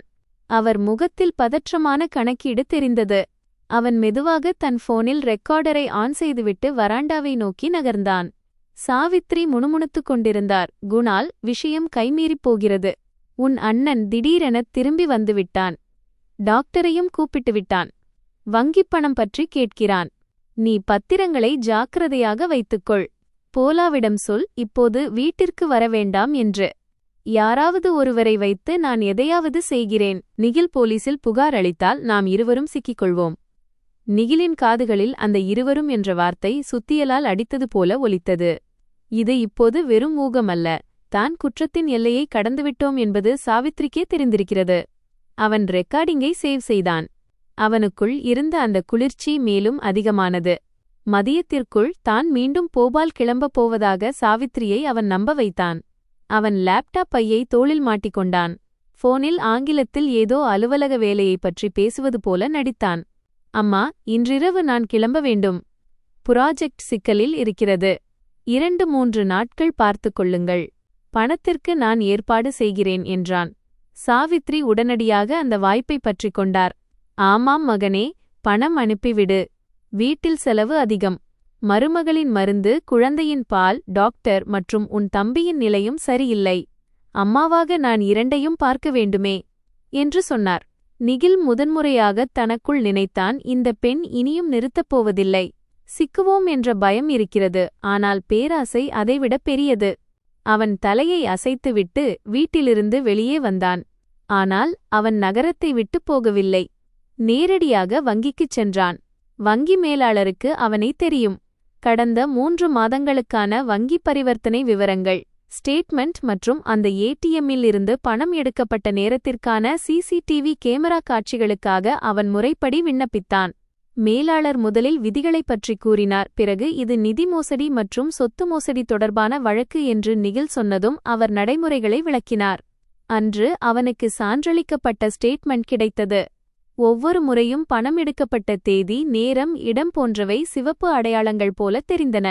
தான் போபால் வருவதற்கு முன்பே பலமுறை பணம் எடுக்கப்பட்டிருப்பதை நிகில் கவனித்தான். மொத்தத் தொகை அவன் நினைத்ததை விட மிக அதிகம். 6 மாதங்களில் சுமார் 7,50,000 ரூபாய் ரொக்கமாக எடுக்கப்பட்டிருந்தது, பெரும்பாலும் ஏடிஎம் மூலமாகவே. வங்கியிலிருந்து கிளம்பி அவன் சார்பதிவாளர் அலுவலகத்திற்கு, ரெஜிஸ்ட்ரார் ஆபீஸ் சென்றான். அங்கே நீண்ட வரிசைகள், ஆவணங்களின் மணம், வியர்வை மற்றும் தூசியால் நிறைந்த வராண்டாக்கள், தரகர்களின் மெல்லிய குரல்கள். நிகில் தனது அடையாளம் மற்றும் சொத்து விவரங்களை கொடுத்து அந்த பத்திரத்தின் சான்றளிக்கப்பட்ட நகலை பெறுவதற்கு விண்ணப்பித்தான். காத்திருந்த அந்த நேரத்தில் அவன் மனம் கடந்த காலத்திற்குச் சென்றது. இந்த பிளாட்டை வாங்குவதற்கு அவன் எத்தனை இரவுகள் தூங்காமல் உழைத்திருக்கிறான். தந்தையின் மறைவிற்குப் பிறகு மூத்த மகனாக இருந்த பொறுப்பு, அம்மாவின் எதிர்பார்ப்புகள், குணாலின் தேவைகள் அத்தனையும் தாண்டி ஒவ்வொரு பைசாவாக சேர்த்துத்தான் அவன் டவுன் பேமெண்ட் கட்டினான். இந்த வீடு வெறும் செங்கல் கற்களால் ஆனது அல்ல. அவனுக்கும் அனன்யாவுக்கும் அவர்களின் வாழ்க்கையின் முதல் பாதுகாப்பான சுவர் இது. தாரா பிறப்பதற்கு முன்பு பால்கனியில் நின்று அனன்யாவிடம் அவன் சொன்னான், இந்த வீடு நம் மகளின் சிரிப்பால் நிறைந்திருக்கும் என்று. இன்று அதே வீட்டின் ஆவணங்கள் ஏதோ ஒரு சூதாட்ட மேஜையில் கிடக்கின்றன. மாலை நேரத்திற்குள் கிடைத்த தகவல் அவனுக்குள் எஞ்சியிருந்த கடைசி மென்மையையும் அழித்துவிட்டது. சொத்தின் மீது எந்தவொரு சட்டபூர்வமான அடமானமும் இல்லை. ஆனால் அலுவலகத்தில் நடந்த ஒரு விசாரணையில் சில நாட்களுக்கு முன்பு ஒரு நபர் அதே சொத்தின் மீது போலியான உரிமைப் பத்திரத்தின் அடிப்படையில் தனிப்பட்ட கடன் பெற சரிபார்க்க முயன்றது தெரியவந்தது. அந்த ஆவணத்திலிருந்த நிகிலின் கையொப்பம் போலியானது. விண்ணப்பம் முழுமையற்றதாக இருந்ததால் அரசு பதிவேட்டில் அது பதியப்படவில்லை. ஆனால் சாவித்ரியும் குணாலும் சட்டரீதியான எல்லை வரை சென்றுவிட்டார்கள் என்பது தெளிவாக தெரிந்தது. இன்னும் கொஞ்சம் தந்திரமோ அல்லது ஊழல் நிறைந்த தொடர்புகளோ கிடைத்திருந்தால் அவர்கள் வீட்டை பெரிய ஆபத்தில் தள்ளியிருப்பார்கள். நிகில் ஆவணங்களின் சான்றளிக்கப்பட்ட நகல்களை எடுத்துக்கொண்டு தேவேந்திர சக்சேனாவின் அலுவலகத்திற்குச் சென்றான். மாலை நேர இருள் சூழ்ந்திருந்தது. ஹசரத்கஞ்ச் சாலையில் விளக்குகள் எரிந்து கொண்டிருந்தன. தேவேந்திரனின் அலுவலகம் பழைய லக்னோவின் கண்ணியமும் நவீன சட்டத்தின் கடுமையும் கலந்திருந்தது. மர அலமாரிகளில் தடிமனான சட்ட புத்தகங்கள் அடுக்கி வைக்கப்பட்டிருந்தன. சுவரில் அரசியலமைப்பின் முகவுரை சட்டமிடப்பட்டிருந்தது. தேவேந்திரன் எல்லாவற்றையும் கவனித்தான். நிகில் பேச பேச தன் வாழ்வின் மிக ஆழமான துரோகத்தை வார்த்தைகளாக மாற்றிக்கொண்டிருப்பதாக உணர்ந்தான். வங்கி ஸ்டேட்மெண்ட், மருத்துவ அறிக்கை, ரெக்கார்டிங், போலி ஆவணங்களின் படம், போலா யாதவின் பெயர் என அனைத்தையும் அவன் முன் வைத்தான். தேவேந்திரன் குறுக்கிடாமல் அனைத்தையும் பார்த்தான். பிறகு நாற்காலியில் சாய்ந்து அமர்ந்து சொன்னான், விஷயம் தீவிரமானது. மனைவியுடன் வன்கொடுமை, பொருளாதாரச் சுரண்டல், பச்சிளம் குழந்தையை புறக்கணித்தல், சொத்து ஆவணங்களை திருடுதல், கையொப்பத்தை போலியாகச் செய்தல், மோசடிக்கு தயார் செய்தல் என பல குற்றங்கள் இருக்கின்றன. அசல் பத்திரங்கள் காணாமல் போனதற்கும் நீ ஆவணங்களை வைத்திருக்க வேண்டும் என்று அம்மா தொலைபேசியில் ஒப்புக்கொண்டதற்கும் ஆதாரங்கள் இருந்தால் இது வெறும் குடும்பச் சண்டையாக இருக்காது. நிகில் கேட்டான், நான் என்ன செய்ய வேண்டும்? முதலில் மனைவியையும் குழந்தையையும் பாதுகாப்பான இடத்திற்கு அழைத்துச் செல். இரண்டாவதாக, வீட்டில் இனி நடக்கும் பேச்சுகளை சட்ட வரம்பிற்குள்ளிருந்து ரெக்கார்டு செய். மூன்றாவதாக, குணாலை பேசவிடு. இப்படிப்பட்டவர்கள் பயத்தில் தவறு செய்வார்கள். நான்காவதாக, நேரடியாக போலீசிடம் செல்வதற்கு முன் ஒரு வலுவான புகாரை தயார் செய். அப்போதுதான் யாரும் இதை வெறும் குடும்ப நாடகம் என்று கூறி மூடி மறைக்க முடியாது. அம்மா. நிகிலின் குரல் கனத்தது. தேவேந்திரன் சில நொடிகள் அவனை பார்த்தான். சட்டத்தில் அம்மாவும் குற்றவாளியும் தனித்தனி சொற்கள். உணர்வுகள் உன்னுடையவை, ஆனால் ஆவணங்களைத்தான் நீதிமன்றம் பார்க்கும். நீ யாரை காப்பாற்றப் போகிறாய் என்பதை முடிவு செய்துவிடு. உன்னை பெற்றெடுத்த அந்த பெண்மணியையா அல்லது உன் வாழ்நாள் முழுவதும் கூடவே இருப்பேன் என்று நீ வாக்களித்த பெண்ணையா? இருவரையும் காப்பாற்றுவது இனி சாத்தியமில்லை. நிகில் தலையை குனிந்து கொண்டான். அதற்கான விடை அவனுக்கு முன்பே தெரியும். ஆனாலும் அதை கேட்பது கடினமாக இருந்தது. சாவித்ரி அவனை பெற்றெடுத்திருக்கலாம், ஆனால் அனன்யா அவனுடன் வாழ்க்கையை தேர்ந்தெடுத்தாள். சாவித்ரி அவனை பால் கொடுத்து வளர்த்திருக்கலாம், ஆனால் இன்று அவள் அவன் மகளின் பால் தேவையையே பறித்துக் கொண்டிருக்கிறாள். குணால் அவனது தம்பிதான், ஆனால் அவன் தனது மகளின் தலைக்கு மேலிருந்த கூரையை விற்க துணிந்திருந்தான். இரத்தத்தால் உறவுகள் உருவாகின்றன என்று உலகம் சொல்கிறது, ஆனால் அந்த உறவுகளை காப்பாற்ற வேண்டிய பொறுப்புதான் வாழ்க்கை என்று கற்றுக் கொடுக்கிறது. அந்த இரவு நிகில் வீட்டிற்கு திரும்பவில்லை. அவன் அந்த அடுக்குமாடி குடியிருப்புக்கு எதிரே இருந்த பிளாக்கில் ஒரு சர்வீஸ் அபார்ட்மெண்ட்டை வாடகைக்கு எடுத்தான். ரகுவீரின் உதவியுடன் மருத்துவ பரிசோதனை என்ற சாக்கில் அனன்யாவையும் தாராவையும் கீழே அழைத்து வந்து அங்கிருந்து அவர்களை அந்த இடத்திற்கு பாதுகாப்பாக அழைத்துச் சென்றான். மருத்துவமனையில் சில பரிசோதனைகள் செய்ய வேண்டும் என்றும் குழந்தையை ஒரு இரவு கண்காணிப்பில் வைக்க வேண்டும் என்றும் சாவித்ரியிடம் கூறப்பட்டது. சாவித்ரி முதலில் கூடவே வருவதாகச் சொன்னார். ஆனால் மருத்துவமனையில் உதவியாளர்களுக்கு கட்டுப்பாடுகள் இருப்பதாகவும் தான் மட்டுமே அங்கு இருப்பேன் என்றும் நிகில் சொன்னபோது அவர் முகத்தை சுளித்துக் கொண்டார். டாக்டர்களிடம் தனது பொய்கள் அம்பலமாகிவிடக்கூடும் என்ற பயமும் அவருக்கு இருந்திருக்கலாம். அதனால் அவர் வீட்டிலேயே தங்கிவிட்டார். அந்த சர்வீஸ் அபார்ட்மெண்ட்டில் முதல் முறையாக அனன்யா நிம்மதி பெருமூச்சு விட்டாள். அது சிறிய அறைதான், ஆனால் அங்கு அவர்கள் ஒன்றாக இருந்தனர். நிகில் சூடான பருப்பு, சீரக சாதம், நெய், வேகவைத்த காய்கறிகள், இளநீர் மற்றும் மருத்துவர் பரிந்துரைத்த மருந்துகளை வரவழைத்தான். அனன்யா மெதுவாக உணவை சாப்பிட்டாள். ஒவ்வொரு கவளம் உணவும் அவள் உடலில் திரும்பும் உயிர்ச்சக்தி போல இருந்தது. தாரா பால் குடித்துவிட்டு தூங்கிவிட்டாள். அறையில் எந்த ஏச்சும் இல்லை. வாசலில் நின்று ஒட்டு கேட்பவர் யாரும் இல்லை. அனாதையான பெண் இவ்வளவு உரிமைகளை கேட்கக்கூடாது என்று சொல்ல யாரும் இல்லை. உணவு முடித்த பிறகு அனன்யா மெதுவாக கேட்டாள், இனி என்ன நடக்கும்? நிகில் ஜன்னல் அருகே நின்றான். எதிரே அவன் வாங்கிய பிளாட்டின் பால்கனியில் விளக்கு எரிந்து கொண்டிருந்தது. அங்கே சாவித்ரி தனியாக இருந்தார். ஆனால் உண்மையில் அவர் தனிமையில் இல்லை. பேராசையும் குணால் என்ற தம்பியும் அவருடன் இருந்தனர். நிகில் திரும்பி அனன்யாவை பார்த்தான். அவள் முகத்தில் களைப்பு இருந்தது. ஆனால் கண்கள் முதல் முறையாக பயத்தை விட நம்பிக்கையை காட்டின. இனி சில நாட்களுக்கு நீ நன்றாக ஓய்வெடுப்பாய் என்றான்.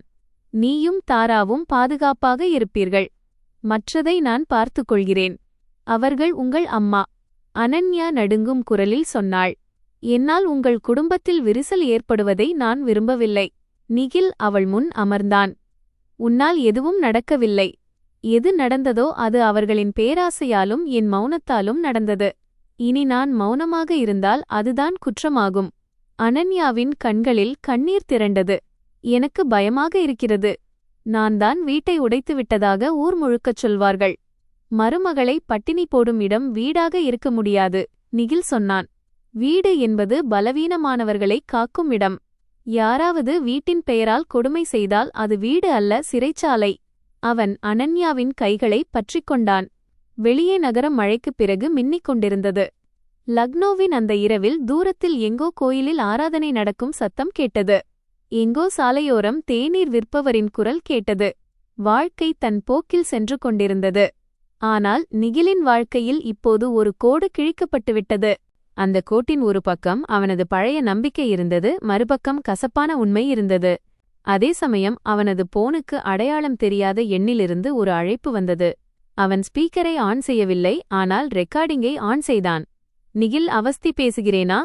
ஒரு கனமான குரல் கேட்டது. யார் நீ? பெயர் தெரிந்து என்ன செய்யப் போகிறாய்? ஒன்றை மட்டும் புரிந்துகொள். குணால் வாங்கியதை அவன் திருப்பித் தர வேண்டும். பத்திரங்கள் எங்களிடம் இருக்கின்றன. அம்மா மகன் விவகாரத்தை சுமூகமாக தீர்த்துக்கொள். இல்லையெனில் வீட்டின் பூட்டை மாற்ற எங்களுக்கு அதிக நேரம் எடுக்காது. நிகிலின் கண்கள் குளிர்ந்தன. வட்டியுடன் சேர்த்து எவ்வளவு பணம்? 4.5 லட்சம். நாளை மாலைக்குள் தரவில்லை என்றால் உன் அம்மாவும் அழுவாள், தம்பியும் அழுவான். அந்த பச்சிளம் குழந்தையுடன் இருக்கும் உன் மனைவியும் வீதியில் நிற்பாள். அழைப்பு துண்டிக்கப்பட்டது. நிகில் போனை மேஜை மீது வைத்தான். அறை முழுவதும் நிசப்தம் நிலவியது. அனன்யாவின் முகம் வெளிறிப்போனது. அந்த குரல் தெளிவாக கேட்காவிட்டாலும் அவள் அனைத்தையும் கேட்டிருந்தாள். நிகில் அவளை பார்த்தான். முதல் முறையாக அவனது முகத்தில் ஏதோ ஒரு முடிவெடுக்கும் கடுமை தெரிந்தது. ஒரு ஆண் வெறும் கணவனாகவோ அல்லது மகனாகவோ மட்டும் இல்லாமல் தன் குடும்பத்தை பாதுகாக்கும் காவலனாக மாறும்போது வரும் அதே கடுமை அது. இனி விளையாட்டு ஆரம்பம் என்று அவன் மெல்லிய குரலில் சொன்னான். இந்த முறை அவர்கள் காய்களை நகர்த்த மாட்டார்கள், நான் நகர்த்துவேன். அந்த அடையாளம் தெரியாத அழைப்பு வந்த பிறகு அறையில் நிலவிய நிசப்தம் சாதாரணமான பயத்தினால் வந்ததல்ல. வீட்டின் சுவர்களில் பூஞ்சை எப்போதோ பிடித்துவிட்டது. இத்தனை காலம் பெயிண்ட் பூசி அதை மறைத்து வைத்திருந்தோம் என்பதை உணர்ந்த தருணத்தின் நிசப்தம் அது. நிகில் போனை மேஜை மீது வைத்துவிட்டு அனன்யாவை பார்த்தான். அனன்யா தாராவை தன் நெஞ்சோடு அணைத்துக் கொண்டிருந்தாள். சாவித்ரியின் குரல் அந்த அறையில் இல்லாத போதும் சுவர்களிலிருந்து கசிவது போல அவளது பழைய பயம் அவள் முகத்தில் மீண்டும் தோன்றியது. அவர்கள் உண்மையிலேயே வீட்டை பறித்து விடுவார்களா என்று அவள் மெல்லிய குரலில் கேட்டாள். நிகில் அவளுக்கு அருகில் அமர்ந்தான். நான் உயிரோடு இருக்கும் வரை உனக்கும் தாராவுக்கும் மேலிருக்கும் கூரையை யாரும் பறிக்க முடியாது. விஷயம் எளிதானது, ஆனால் அவனுக்குள் இருந்த பாரம் மிக அதிகம். இது மனைவியை ஆற்றுப்படுத்துவதற்காகச் சொன்ன வார்த்தை மட்டுமல்ல என்பதை அவன் அறிவான். அவன் ஒவ்வொரு அடியையும் மிகவும் கவனமாக எடுத்து வைக்க வேண்டும். குணாலும் சாவித்ரியும் பயந்து போயிருந்தார்கள். ஆனால் பயந்த பேராசை பிடித்த மனிதர்கள் மிகவும் ஆபத்தானவர்கள். அவர்கள் தவறு செய்வார்கள், ஆனால் பதிலுக்கு தாக்குதலும் நடத்தலாம். அந்த இரவே அவன் மீண்டும் தேவேந்திர சக்சேனாவை அழைத்து நடந்த அனைத்தையும் சொன்னான். போனின் மறுமுனையில் தேவேந்திரன் சில நொடிகள் அமைதியாக இருந்தான். பிறகு சொன்னான், இப்போது விஷயம் தெளிவாகிவிட்டது. மிரட்டல் வந்துவிட்டது. ஆனால் நினைவில் கொள், நீ உணர்ச்சிவசப்பட்டு பணத்தை கொடுக்கவோ அல்லது சண்டையிடவோ செல்லக்கூடாது. அவர்களை பேசவிடு. எவ்வளவு பேசுகிறார்களோ அவ்வளவு வலுவான ஃபைல் நமக்கு கிடைக்கும். ஆனால் அவர்கள் வீட்டிற்கு வந்துவிட்டால்? நிகில் கேட்டான். முதல் வேலை, உன் மனைவி மற்றும் குழந்தையை இருக்கும் இடத்தை ஃபிலஹால தற்காலிகமாக மறைத்து வை. இரண்டாவது, உன் பிளாட்டில் எந்த நேரடி மோதலும் ஏற்படாமல் பார்த்துக்கொள். மூன்றாவதாக, அவர்கள் பணம் கேட்டால் பேச்சை ரெக்கார்டு செய். நான்காவதாக, போலி பணப்பரிமாற்றம் செய்வதற்கான வலையை நாம் சட்ட ஆலோசனையுடன் உருவாக்குவோம். நீ தனியாக ஹீரோவாக முயற்சி செய்யாதே. நிகில் ஜன்னல் வழியாக எதிரே இருந்த பிளாக்கை பார்த்தான். அவன் வீட்டின் பால்கனியில் இன்னும் வெளிச்சம் இருந்தது. ஆனால் அந்த வெளிச்சம் வீட்டினுடையது போல தெரியவில்லை. சாவித்ரி தனது அடுத்த நாடக வசனங்களை தயார் செய்யும் ஒரு போலியான மேடையைப் போல தோன்றியது. அவன் வாழ்நாள் முழுவதும் அம்மாவுக்கு முன் ஒரு குழந்தையாகவே இருந்தான். ஆனால் அந்த இரவு அம்மாவை அம்மாவாக ஏற்றுக்கொள்வதும் அம்மாவின் ஒவ்வொரு தவறையும் தர்மம் என்று நினைத்து சகித்துக் கொள்வதும் இரண்டு வேறான விஷயங்கள் என்பதை அவன் முதன்முறையாக உணர்ந்தான். அடுத்த நாள் காலை நிகில் தனது பிளாட்டிற்கு திரும்ப முடிவெடுத்தான். அனன்யாவையும் தாராவையும் சர்வீஸ் அபார்ட்மெண்டில் ரகுவீரின் மனைவி கமலாவின் பொறுப்பில் விட்டான். கமலா 55 வயதுடைய எளிமையான பெண். 2 மகள்களை பெற்றெடுத்தவள் என்பதால் பிரசவித்த பெண்ணின் வலியை புரிந்து கொண்டாள். அவள் அனன்யாவின் தலையில் மெதுவாக எண்ணெய் தடவிச் சொன்னாள், மகளே, நீ இப்போது சாப்பிட்டுவிட்டு தூங்கு. ஆம்பளைங்க சண்டையிடட்டும். நீ இப்போது உடம்பை பார்த்துக்கொள். அனன்யா பல நாட்களுக்குப் பிறகு ஒரு பெரிய மனுஷியின் குரலில் தாய்மையைக் கேட்டாள். அவளது கண்கள் கலங்கின. நிகில் தனது பிளாட்டிற்குச் சென்றதும் கதவைத் திறந்த சாவித்ரி அவனை பார்த்து அதிர்ந்தார். நீ இன்னும் போகவில்லையா? கம்பெனி என்ன சொல்கிறது? நிகில் சோர்வான குரலில் பேசினான். புராஜெக்ட் 2 நாட்களுக்கு நிறுத்தப்பட்டுள்ளது. சில ஆவணங்களை ஆன்லைனில் அனுப்பிவிட்டேன். இருக்கும் வரை அனன்யாவின் பரிசோதனையை முடித்துவிடலாம் என்று நினைத்தேன். குழந்தையை ஒரு இரவு கண்காணிப்பில் வைப்பது நல்லது என்று டாக்டர் சொன்னார். சாவித்ரியின் முகம் சிறிது நேரம் வாடியது. பிறகு அவசரமாக கேட்டார், எந்த மருத்துவமனை? நானும் வருகிறேன். தேவையில்லை என்று நிகில் சொன்னான். ஒரு உதவியாளருக்கு மட்டுமே அனுமதி. மேலும் புதிய தாய்க்கு அமைதி தேவை என்று டாக்டர் சொல்லியிருக்கிறார். அமைதி? சாவித்ரியின் குரலில் கிண்டல் தெரிந்தது. நான் என்ன அமைதியை கெடுக்கிறேனா? மருமகள்தான் சொல்லியிருப்பாள், அம்மாவை வெளியே வை, கணவனை அருகில் வைத்துக்கொள் என்று. ரொம்ப தந்திரக்காரி அந்த பெண். நிகில் அவரை பார்த்தான். ஆனால் எதுவும் பேசவில்லை. முன்பு என்றால் அவன் இப்படிப்பட்ட பேச்சுகளுக்கு புரிய வைப்பான், கெஞ்சுவான், விளக்கம் கொடுப்பான். இன்று அவன் மௌனத்தை ஆயுதமாக பயன்படுத்தினான். சாவித்ரி எரிச்சலடைந்தார். ஆனால் நிகிலின் மௌனத்தில் இருந்த குளிர்ச்சியால் அவரால் நீண்ட நேரம் பேச முடியவில்லை. அவன் வீட்டைச் சுற்றிலும் பார்வையிட்டான். இப்போது அவனுக்கு ஒவ்வொரு பொருளும் சாத்தியமான சாட்சியமாகத் தெரிந்தது. சென்டர் டேபிளில் இருந்த சாவித்ரியின் போன், சோஃபாவிற்கு அடியில் கிடந்த பழைய ஏடிஎம் ரசீது, சமையலறையில் மசாலாப் பொருட்கள் வைக்கும் அலமாரி, ஃப்ரிட்ஜில் தனியாக வைக்கப்பட்டிருந்த உலர்ந்த பழங்கள் அடங்கிய டப்பா மற்றும் சுவரில் மாட்டப்பட்டிருந்த குடும்பப் புகைப்படம் மைனஸ். அதில் சாவித்ரி நடுவில் அமர்ந்திருந்தார். ஒரு பக்கம் நிகில், மறுபக்கம் குணால். அந்த புகைப்படத்தை பார்த்ததும் நிகிலுக்குள் ஒரு விசித்திரமான சிரிப்பு வந்தது. அந்த புகைப்படத்தில் குடும்பம் ஒற்றுமையாக தெரிந்தது. ஆனால் உண்மையில் நடுவில் அமர்ந்திருந்த அந்த பெண்மணிதான் தன் 2 மகன்களுக்கு இடையே நீதியை காட்டாமல் பாரபட்சத்தை விதைத்திருந்தார். நிகில் தனது அறைக்குள் சென்று தாரா பிறப்பதற்கு முன்பு அவன் பொருத்தியிருந்த பழைய ஹோம் செக்யூரிட்டி சிஸ்டத்தை பார்த்தான்.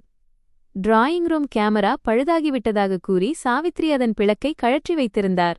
கிளம்பும்போதுதான் சொன்னது அவனுக்கு நினைவுக்கு வந்தது. அம்மா, கேமராக்கள் இயங்கட்டும், நான் தூரத்தில் இருக்கும்போது குழந்தையை பார்க்க வசதியாக இருக்கும். அப்போது சாவித்ரி சிரித்துக்கொண்டே, கேமராவைக் கண்டு நான் ஏன் பயப்பட வேண்டும்? நான் என்ன திருடியா என்று கேட்டார். இப்போது அதே வாக்கியம் அவனுக்குள் எதிரொலித்தது. அவன் கேமராவை மீண்டும் இணைத்தான். ஆனால் அவன் ஏதோ பழுதை சரிசெய்வது போல மிகவும் சாதாரணமாக செய்தான். பிறகு தேவேந்திரனின் ஆலோசனையின்படி ஒரு சிறிய ஆடியோ ரெக்கார்டிங் கருவியை லேப்டாப் பையில் வைத்து அது திறந்திருக்கும்படியும் செய்தான். ஏனெனில் அது அவனது வீடு, இது அவனது பேச்சு. மேலும் இந்த விவகாரம் மிரட்டல் மற்றும் பொருளாதார சுரண்டல் சார்ந்தது. தற்காப்பிற்காக பேச்சுகளை பதிவு செய்வது பயனுள்ளதாக இருக்கும் என்று தேவேந்திரன் கூறியிருந்தான். நிகில் சட்டவிரோதமான ஒட்டுக்கேட்பு எதையும் செய்ய விரும்பவில்லை. சாவித்ரி அடிக்கடி உணர்ச்சிகளின் போர்வையில் மறைத்து வைத்த உண்மையை மட்டுமே அவன் தேடினான். மதியம் சாவித்ரி தானாகவே பேச்சைத் தொடங்கினார்.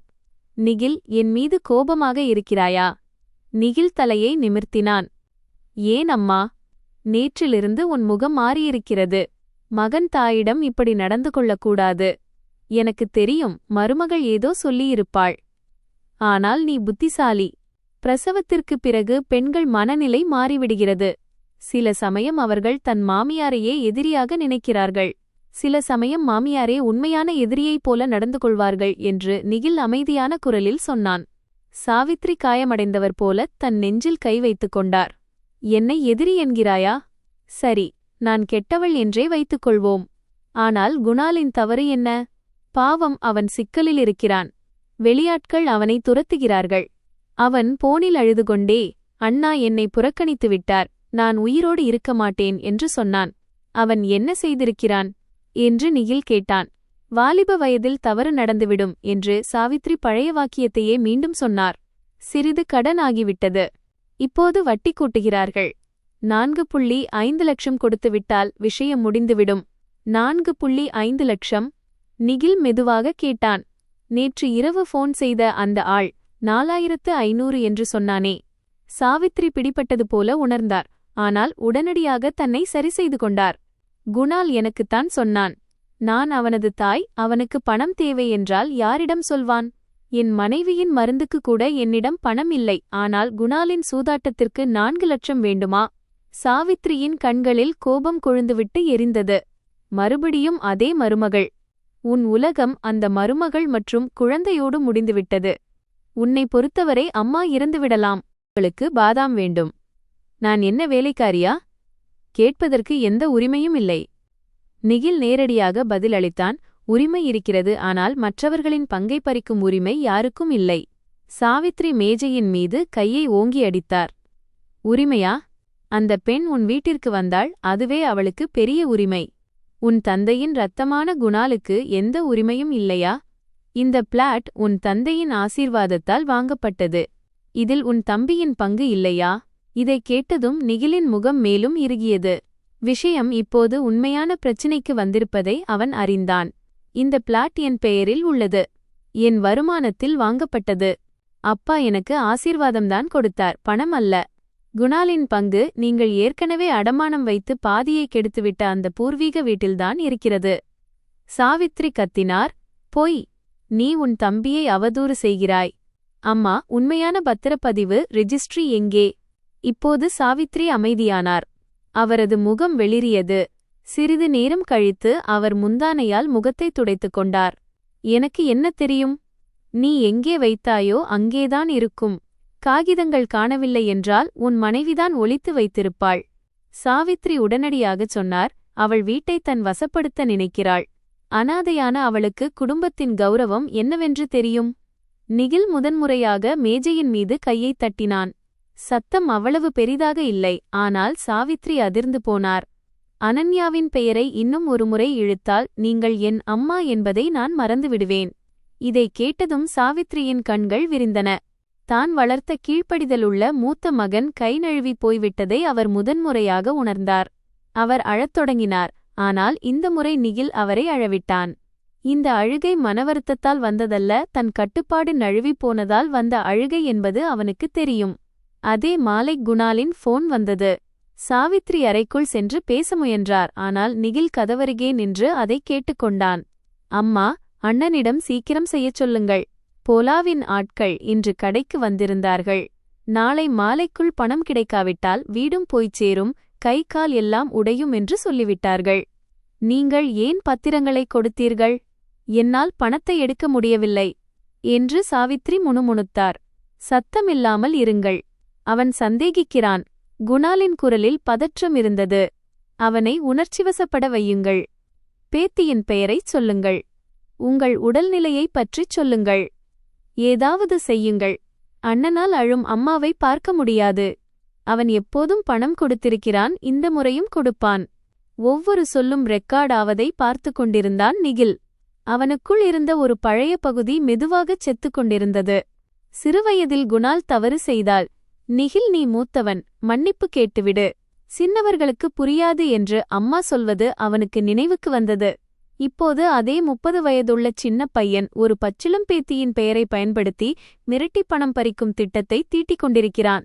அடுத்த நாள் தேவேந்திரனுடன் சேர்ந்து நிகில் தனது இறுதி திட்டத்தை தீட்டினான். நேரடியாக போலீசில் புகார் செய்வதற்கு முன்பாக குணால், சாவித்ரி மற்றும் போலா யாதவ் ஆகியோருக்கு இடையிலான உறவு தெளிவாக தெரிய வேண்டும் என்று அவர்கள் விரும்பினர். நாம் ஒரு கட்டுப்படுத்தப்பட்ட சந்திப்பை ஏற்பாடு செய்வோம். பணத்தை கொடுக்க தயாராக இருப்பதாக காட்டு, ஆனால் ரொக்க பரிவர்த்தனை செய்யாதே. சிசிடிவி வசதி உள்ள நீ தனியாக இல்லாத ஒரு இடத்தில் சந்திப்பு இருக்கட்டும். குடும்ப விழா ஒன்றை தவிர்க்க முடியாத காரணமாக பயன்படுத்திக் கொள்வது நல்லது. கௌரவம் போய்விடும் என்ற பயத்தில் அவர்கள் தானாகவே வருவார்கள் என்று தேவேந்திரன் கூறினான். நிகிலின் மனதில் உடனடியாக ஒரு யோசனை தோன்றியது. தாராவின் சட்டி பிறந்த 6ஆம் நாள் சடங்கு பூஜையை மருத்துவமனையிலிருந்து திரும்பிய பிறகு நடத்த திட்டமிட்டிருந்தனர். இந்து குடும்பங்களில் குழந்தை பிறந்த 6ஆம் நாளில் அல்லது அதற்கு அருகில் ஒரு சிறிய சடங்கு நடக்கும். ஆனால் தாராவின் உடல் நலம் மற்றும் நிகிலின் பயணம் காரணமாக அது தள்ளிப்போயிருந்தது. குலதெய்வ வழிபாடு நடக்காததால் வீட்டில் அமைதியின்மை நிலவுகிறது என்று சாவித்ரி அடிக்கடி கூறி வந்தார். இதுவே சரியான மேடை என்று நிகில் தீர்மானித்தான். அவன் சாவித்ரியிடம், நான் தாராவிற்கு ஒரு சிறிய பூஜையை நடத்த விரும்புகிறேன் என்று சொன்னான். இதை கேட்டதும் சாவித்ரியின் கண்கள் மின்னின. மகன் மனமாறி வருகிறான் என்று அவர் நினைத்தார். நான் அதையேதான் சொல்லிக் கொண்டிருந்தேன். வீட்டில் தேவியின் ஆசி இருந்தால் எல்லாம் சரியாகிவிடும். குணாலையும் அழைத்துவிடலாமா? கடைசியில் அவன் அல்லவா குழந்தைக்கு சித்தப்பா என்றார். அழைத்து விடுங்கள் என்று நிகில் சொன்னான். மேலும் அவனுக்கு போலா யாதவ் விவகாரம் இவ்வளவு முக்கியமென்றால் பூஜைக்கு பிறகு அவனையும் வரச் சொல்லுங்கள். நான் எல்லார் முன்னிலையிலும் விஷயத்தை பேசி தெளிவுபடுத்துகிறேன். பணத்திற்கு ஒரு வழி கிடைக்கலாம். சாவித்ரி அவனை சந்தேகத்துடன் பார்த்தார். எல்லார் முன்னிலையிலா? ஆம் என்று நிகில் சொன்னான். எனக்கு மறைமுகமாக பணம் கொடுப்பதில் விருப்பமில்லை. குணால் உண்மையாகவே சிக்கலில் இருந்தால் குடும்பத்தினர் முன்னிலையில் அதை சொல்லட்டும், நான் செய்ய வேண்டியதை செய்கிறேன். சாவித்ரி யோசனையில் மூழ்கினார். பயத்திற்கும் பேராசைக்கும் இடையே அவர் மனம் அலைபாய்ந்தது. கடைசியில் பேராசை வென்றது. சரி, அவனிடம் நான் சொல்கிறேன். ஆனால் நீ மருமகளிடம் சொல்லிவிடு. சொந்தக்காரர்கள் முன்னிலையில் அவள் அழுது ஆர்ப்பாட்டம் செய்யக்கூடாது. வீட்டு விஷயங்கள் வெளியே தெரியக்கூடாது. இதுதான் நீங்கள் எப்போதும் விரும்பியது. வீட்டு பிரச்சினைகள் வீட்டிற்குள்ளேயே இருக்க வேண்டும். அப்போதுதான் வீட்டிற்குள் நடக்கும் குற்றங்கள் ஒருபோதும் வெளியே தெரியாது என்று நிகில் தனக்குள் நினைத்து கொண்டான். பூஜைக்கு முந்தைய நாள் இரவு அவன் அனன்யாவை பார்க்க சர்வீஸ் அபார்ட்மெண்ட்டிற்குச் சென்றான். அனன்யா இப்போது சற்று தேறியிருந்தாள். முகத்தில் பலவீனம் இருந்தாலும் கண்களில் உயிர்ச்சக்தி திரும்பியிருந்தது. தாராப்பால் குடித்துவிட்டு ஆழ்ந்து உறங்கிக் கொண்டிருந்தாள். அறையில் ஓமம் மற்றும் நெய்யின் மெல்லிய மனம் இருந்தது. கமலா அவளுக்கு மூங்கில் பருப்பு சூப் செய்திருந்தாள். நிகில் கதவை மூடிவிட்டு தனது முழு திட்டத்தையும் அவளிடம் சொன்னான். அனன்யாவின் முகம் பயத்தால் சுருங்கியது. நான் மீண்டும் அந்த வீட்டிற்குச் செல்ல வேண்டுமா? வெறும் சில மணி நேரங்களுக்கு மட்டும்? நிகில் சொன்னான். நான் உன்னை தனியாக விடமாட்டேன். அதிக மன அழுத்தம் நல்லதல்ல என்று டாக்டரும் கூறியிருப்பதால் அவசியமில்லாமல் நீ எதையும் பேச வேண்டாம். அங்கு இருப்பது மட்டும் போதும். உன்னால் முடியாது என்று தோன்றினால் நாம் திட்டத்தை மாற்றிக்கொள்ளலாம் என்றும் அவன் கூறினான். அனன்யா நீண்ட மூச்சை இழுத்தாள். அவளது கண்களில் பயமும் உறுதியும் கலந்திருந்தது. இல்லை, நான் ஓடிப்போக விரும்பவில்லை. எனக்கு யாரும் இல்லை என்று நினைத்து அவர்கள் என்னை இவ்வளவு பயமுறுத்திவிட்டார்கள். அமைதியாக இருக்கும் ஒரு பெண் பொய் சொல்ல மாட்டாள் என்பதை எல்லாரும் ஒருமுறை தெரிந்து கொள்ள வேண்டும் என்று நான் விரும்புகிறேன். நிகில் அவள் கையைப் பற்றினான். நீ யாருக்கும் எதையும் நிரூபிக்க வேண்டிய அவசியமில்லை. நான் எனக்குத்தான் நிரூபிக்க வேண்டும். அநீதியை சகித்துக் கொள்வதுதான் பண்பாடு என்று நான் தாராவுக்கு கற்றுக் கொடுக்க விரும்பவில்லை என்றாள் அனன்யா. பல நாட்களுக்குப் பிறகு தன் மனைவியை வெறும் பாதிக்கப்பட்டவளாக மட்டும் பார்க்காமல் உள்ளிருந்து எழும் ஒரு பெண்ணாக நிகில் பார்த்தான். அவள் பலவீனமாக இருந்தாள், ஆனால் உடையவில்லை. அவளுக்கு பிறந்த வீடு இல்லை, ஆனால் சுயமரியாதை இன்னும் உயிர்ப்புடன் இருந்தது. அந்த சுயமரியாதை குலம் மற்றும் இரத்தம் என்று பேசி குற்றமிழைப்பவர்களை விட பெரியது. பூஜையன்று காலை முதலே பிளாட்டில் பரபரப்பு தொடங்கிவிட்டது. சாவித்ரி சில உறவினர்களை அழைத்திருந்தார். கான்பூரிலிருந்து அவரது மூத்த நாத்தனார், அண்டை வீட்டிலிருந்த 2 முதியவர்கள், ஒரு மாமா மற்றும் குணாலும் வரவிருந்தார்கள். சில நாட்களுக்கு முன்பு அழுக்காக கிடந்த அதே வீடு இப்போது ஊதுபத்தி மற்றும் மலர்களின் வாசனையால் நிறைந்திருந்தது. சமையலறையில் அல்வா, பூரி, உருளைக்கிழங்கு கறி தயாராகிக் கொண்டிருந்தது. இந்த வெளிவேடம் நிகிலுக்கு இன்னும் கொடுமையாக தெரிந்தது. உறவினர்கள் முன்னால் கௌரவம் என்ற கேள்வி வந்தபோது உணவு, சுத்தம், அலங்காரம் என அனைத்தும் சாத்தியமானது. பிரசவித்த மருமகள் தனியாக இருந்தபோது ஒரு கிண்ணம் சூடான பருப்பு கூட தர மறுத்தார்கள். அனன்யா தாராவை தன் மடியில் ஏந்திக் கொண்டு பிளாட்டிற்கு திரும்பியபோது சாவித்ரி உறவினர்கள் முன்னால் இனிப்பாகச் சொன்னார், என் மருமகள் வந்துவிட்டாள். பாருங்கள், எவ்வளவு மென்மையானவள். நான் அவளை ஒரு வேலை கூட செய்ய விடுவதில்லை, எப்போதும் ஓய்வுதான். அனன்யா நிகிலை நோக்கினாள். அவன் மெதுவாக தலைகுனிந்து அமைதியாக இரு என்று சைகை செய்தான். உறவினர்கள் சிரித்துக்கொண்டே தாராவை ஆசீர்வதித்தனர். யாரோ அழகான குழந்தை என்றார்கள், யாரோ அனன்யாவுக்கு பால் குடிக்க ஆலோசனை கூறினார்கள், யாரோ இப்படிப்பட்ட மாமியார் கிடைத்த மருமகள் கொடுத்து வைத்தவள் என்று சாவித்ரியை புகழ்ந்தார்கள். இதைக் கேட்டதும் அனன்யாவின் விரல்கள் தாராவின் போர்வையை இறுகப் பற்றின. நிகில் இதை கவனித்தான். ஆனால் இது சரியான தருணமல்ல என்று அவனுக்கு தெரியும். குணால் மதியத்திற்கு மேல் வந்தான். தலை கலைந்திருந்தது, கண்களுக்கு அடியில் கருவளையமிருந்தது, கழுத்தில் மலிவான தங்கச் சங்கிலி, சட்டையின் பையில் சிகரெட் வாசனை. வந்ததும் அவன் குழந்தையை பார்ப்பது போல ஒரு நாடகம் செய்தான். அட, என் அண்ணன் மகள், சித்தப்பாவின் பாக்கியம் பிரகாசித்தது என்றான். ஆனால் அவன் கண்கள் அடிக்கடி நிகிலை நோக்கியபடி இருந்தன. ஏதோ பணம் தயாராக இருக்கிறதா என்று கேட்பது போல் அவள் கேட்டுக்கொண்டிருந்தாள். சாவித்ரி அவளை சமையலறைக்குள் இழுத்துச் சென்று ஏதோ சொன்னார். நிகில் தூரத்திலிருந்து இதை கவனித்துக் கொண்டிருந்தான். அவன் தன் பையிலிருந்து சிறிய ரெக்கார்டரை ஆன் செய்தான். தேவேந்திரனும் அங்கே இருந்தான். ஆனால் உறவினர்கள் முன்னிலையில் அவனை தனது நிறுவனத்தின் சட்ட ஆலோசகர் மற்றும் நண்பன் என்று நிகில் அறிமுகப்படுத்தினான். தேவேந்திரன் அமைதியாக அனைத்தையும் கவனித்துக் கொண்டிருந்தான். அவனது இருப்பு நிகிலுக்கு ஒரு சமநிலையை தந்தது. பூஜை தொடங்கியது. புரோகிதர் மந்திரங்களை ஓதினார். தாராவின் சிறிய உள்ளங்கையில் மஞ்சள் திலகம் இடப்பட்டது. அனன்யா குழந்தையை மடியில் ஏந்திக் கொண்டு கண்களை மூடிக்கொண்டாள். இதெல்லாம் சீக்கிரம் முடிய வேண்டும் என்று அவள் வேண்டிக் கொண்டிருக்கலாம். சாவித்ரி மருமகளுக்காகவும் பேத்திக்காகவும் தான். எத்தனை விரதங்கள் இருந்தேன், எத்தனை கோவில்களில் தீபம் ஏற்றினேன் என்று உறவினர்களிடம் திரும்பத் திரும்பச் சொல்லிக் கொண்டிருந்தார். அவர்கள் அனைவரும் ஈர்க்கப்பட்டனர். இது ஒரு மதச்சடங்கு மேடை அல்ல, உண்மையை வெளிப்படுத்தும் நீதிமன்றமாக மாறப்போகிறது என்பது யாருக்கும் தெரியாது. பூஜை முடிந்ததும் சாவித்ரி நிகிலை சைகையால் தனியே அழைத்துச் சென்றார். இப்போது பேசிவிடு என்று அவர் மெதுவாகச் சொன்னார். குணால் பதற்றமாக இருக்கிறான். போலா யாதவின் ஆள் கீழே நிற்கிறான். நீ கொடுக்க வேண்டியதை கொடுத்துவிடு. உறவினர்கள் கிளம்புவதற்கு முன்பே விஷயம் அமைதியாகிவிட்டால் நன்றாக இருக்கும். நிகில் உரத்த குரலில் சொன்னான். இல்லை அம்மா, ஏன் ரகசியமாக பேச வேண்டும்? குடும்பத்தினர் அனைவரும் வந்திருக்கிறார்கள். குணால் உண்மையிலேயே நெருக்கடியில் இருந்தால் அனைவரும் கேட்கட்டும். இது குடும்ப விஷயமல்லவா? சாவித்ரியின் முகம் வெளிரியது. குணால் உடனடியாகச் சொன்னான். அண்ணா, இது என்ன கூத்தா? நிகில் அமைதியாக பதில் அளித்தான். பொய்யைச் சொல்லி அதை உண்மையாக காட்டுவதுதான் கூத்து. உண்மையை பேசினால் அது கணக்கு, கூத்து அல்ல. அறையில் அமர்ந்திருந்த உறவினர்கள் ஒருவரை ஒருவர் பார்த்து கொண்டனர். சாவித்ரி சிரித்துக்கொண்டே விஷயத்தை சமாளிக்க முயன்றார். ஒன்றுமில்லை சகோதரர்களே, ஏதோ பண விஷயம்தான். நிகில் விளையாடுகிறான். நிகில் தனது பையிலிருந்து வங்கி ஸ்டேட்மெண்டின் நகலை எடுத்து மேஜையின் மீது வைத்தான். விளையாட்டு அல்ல அம்மா. இன்று தாராவின் 6ஆம் நாள் சடங்கு. நல்ல நாள். இந்த வீட்டில் முதல் முறையாக உண்மையையும் பூஜிக்கலாம் என்று நினைத்தேன். சாவித்ரி திகைத்து நின்றார். குணாலின் கண்களில் பயம் மின்னியது. அனன்யா தாராவை தன் நெஞ்சோடு அணைத்துக் கொண்டாள். அறையின் சூழல் திடீரென கனமானது. அல்வா மற்றும் நெய்யின் வாசனைக்கு அடியில் மறைத்து வைக்கப்பட்டிருந்த குற்றத்தின் வாடை வீசத் தொடங்கியது. கதவு மணி ஒலித்தது. நிகில் கதவை பார்த்தான்.